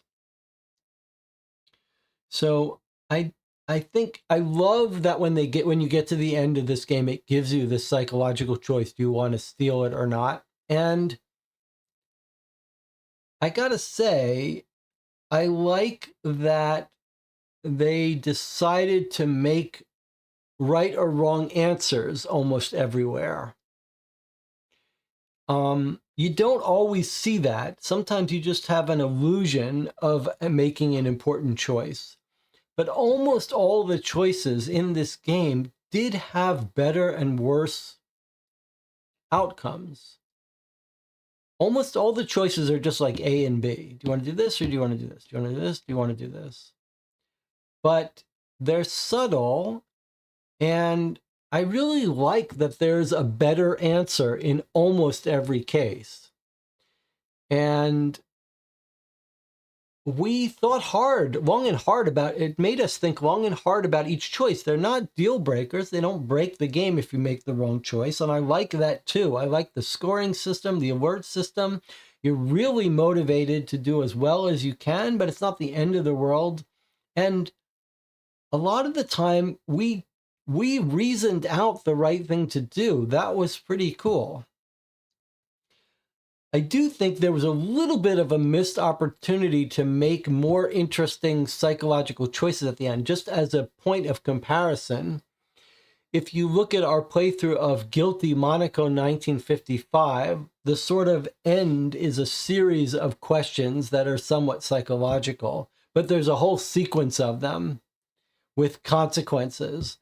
And I do think it was the way the group voted what to do is a little bit of an indication that could have been, that decision at the end could have been stretched out and made more agonizing. Like if the guy did double cross us a little bit, even if he just talked to us rudely, the smallest thing would have made that decision about whether to double cross him a little more tempting. So I think that's a tiny bit of a miss there. And I think there's maybe a tiny bit of a miss in terms of the choices on that second stage, the stage we played today about running the heist. And I think that's reflected in Marco's comment here about the first part was more fun. We had the more interesting choices there. Now, I do think the actual heist was very cool. That one sort of key finale puzzle that is modeled after Keep Talking and No One Dies or No One Explodes, where you're meant to have 3 different players, one who can see the door, one who can see the instruction manual, and one who has to enter the codes. I think that was actually brilliant. And it was enjoyable just to do it here all in one. But I think if you had a real group of 3 or more people, I think that game captured the fun of having to communicate, that little mini game. And that's really nice to have a finale that feels different and feels like a finale. And I love the way they handled that with time. They said, here's your time. You're responsible for tracking it. So they didn't have to set up a timer on the website and all that. So it did feel like a finale. And we've seen this mechanic where you put cards into a deck and out of a deck. That's fun. It's just fun to have the suspense building as you're building this deck and you're not sure what's in it, but it reflects some of your decisions.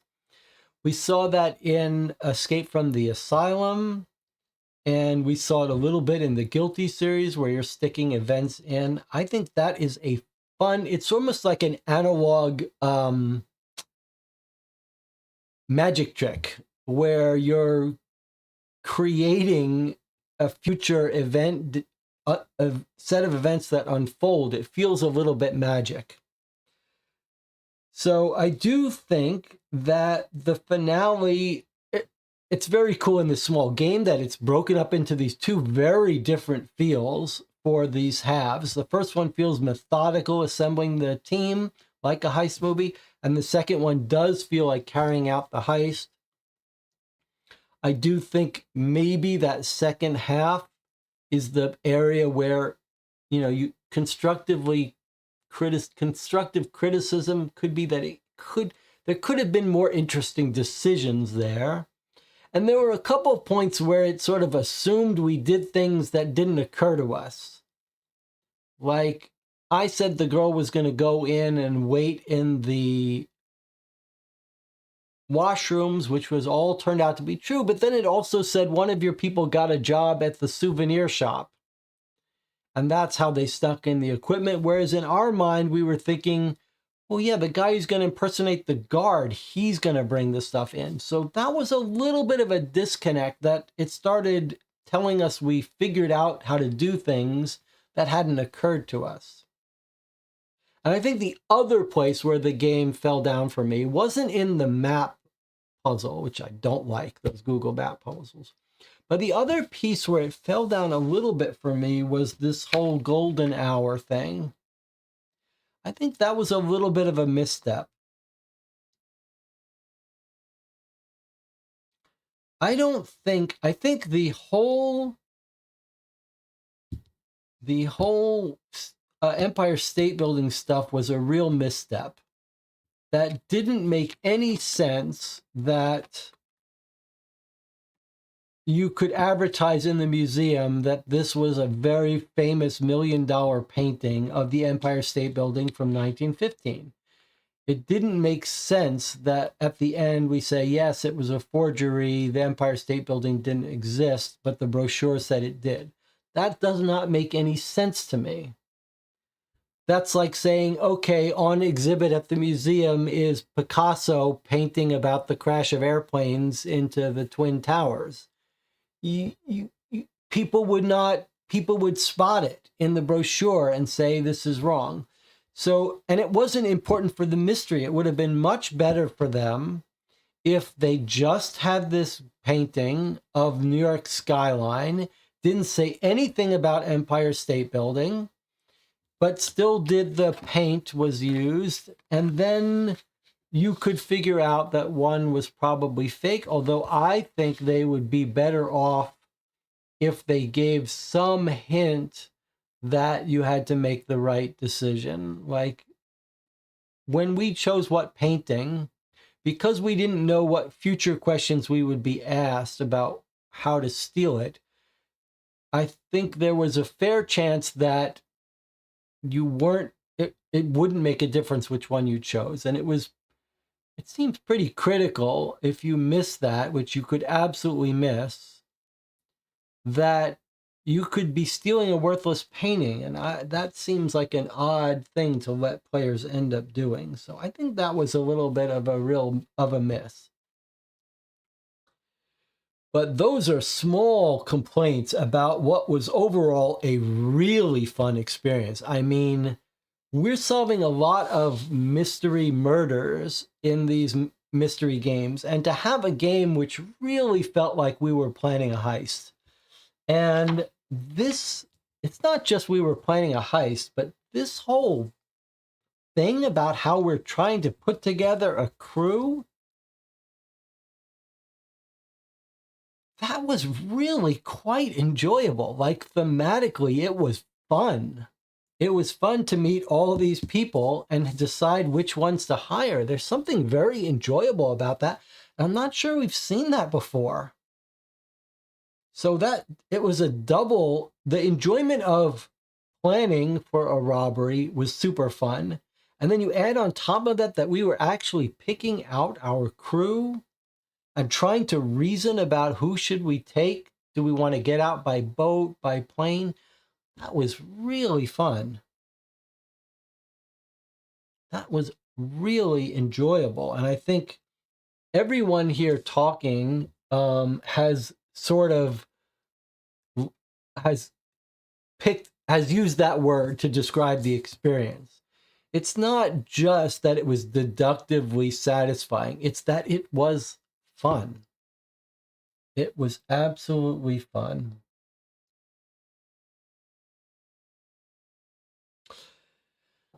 Debbie says, I agree about liking it better than Vendetta. Apart from the epilogues, it felt more tightly plotted with fewer annoying map puzzles.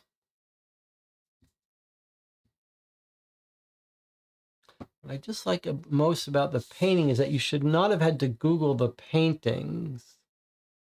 I suspect they introduced the Empire State Crew because the paint stuff would be too subtle. I think you might be right, but I think that backfired in our case.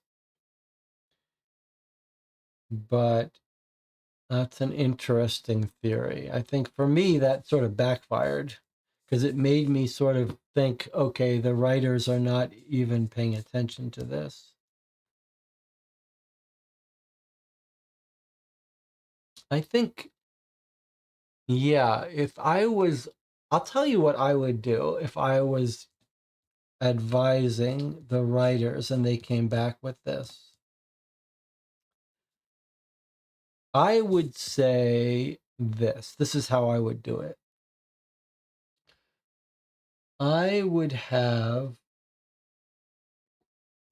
the brochure refer to two real paintings. Two real paintings. Nothing wrong with this painting. Two real paintings. They could be described here accurately and in real life about those real paintings.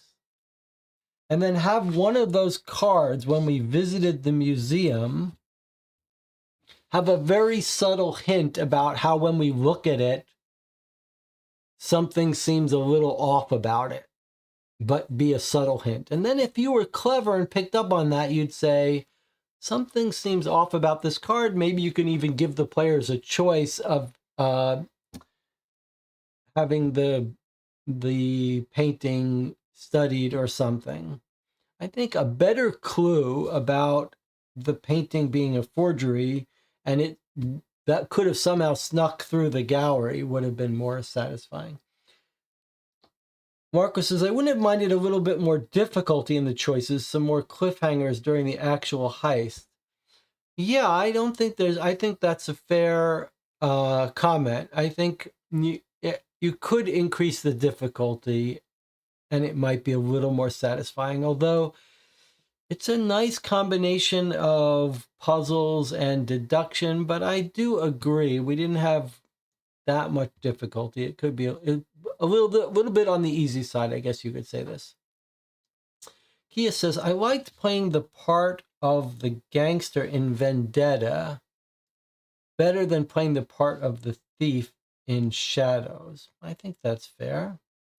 Debbie says, I do like the Mafia setting slightly better, but I like the heist stuff way more than I expected.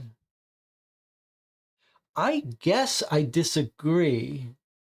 Only in that I think I like the role of the heist better than just investigating it as a mafia enforcer. But I do like the psychological choices that we made as the mafia enforcer better than the psychological choices we made here. But you might want to go watch Rififi or Circle Rouge, some classic heist movies to get you back in the mood for this. Rob prefers a heist over mafia. I mean, I like them both. I think this series is turning out to be really phenomenal. There's two more that I already have in the series, Incognito and Rapture. And then one more coming. I forget what the other, Mosquito is the other one, maybe drug dealers. But you got to also give them credit for changing things up. I mean, the structure of this game was completely different from Vendetta. And so much works well here. This use of these oversized envelopes that you open periodically are great. The compartmentalizing everything into a location, you go visit, you make some choices. It's a good system. It's a very good system and fun. But it's really a step above the choose your own adventure games. I do think that needs to be said. Like, it looks like a choose your own adventure game, and there are elements of that, but they really are almost all deductive based. Like, you do have to figure out what's the smart choice to make at every step. It's not particularly hard, but you can make mistakes. And that sets it apart from a sort of choose your own adventure game. We'll have to steel ourselves for the inevitable awful map puzzle before the next Masters of Crime game. Yeah. All right. Anything else to talk about? I mean, highly recommended, right? Both of them. Masters of Crime Vendetta, Masters of Crime Shadows. Can't ask for too much more than that. I don't know if the rest of them are going to be able to keep up with this quality, but I'm looking forward to finding out. Anything else from the chat before we sign off here after 4 hours?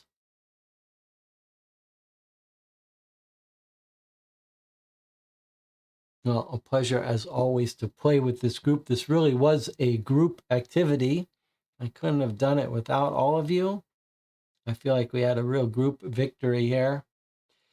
Tomorrow, 1 p.m. Central Standard Time, we'll start a new case of Dear Holmes. If you're interested in those, I hope you'll join me tomorrow. And then sometime this week, we'll play something else. You can stop by the Board Game Geek Guild to let me know what you want to play. Debbie says, I feel like we should review it on Board Game Geek. Hey, look, it's time for me to repeat what I have said often, but not recently. First of all, thank you to the Patreon supporters of the channel. That's you out there. I'm speaking to you. Thank you for helping make it possible for me to buy these games and bring them to the channel. We purchase all the games we play on this channel ourselves. We have no relationship with any publisher. But the part that I haven't said recently, which I should, is that you could imagine the authors, the publishers of these games might be a little concerned about a playthrough like this. Like, okay, if people are watching it, then they're not buying it.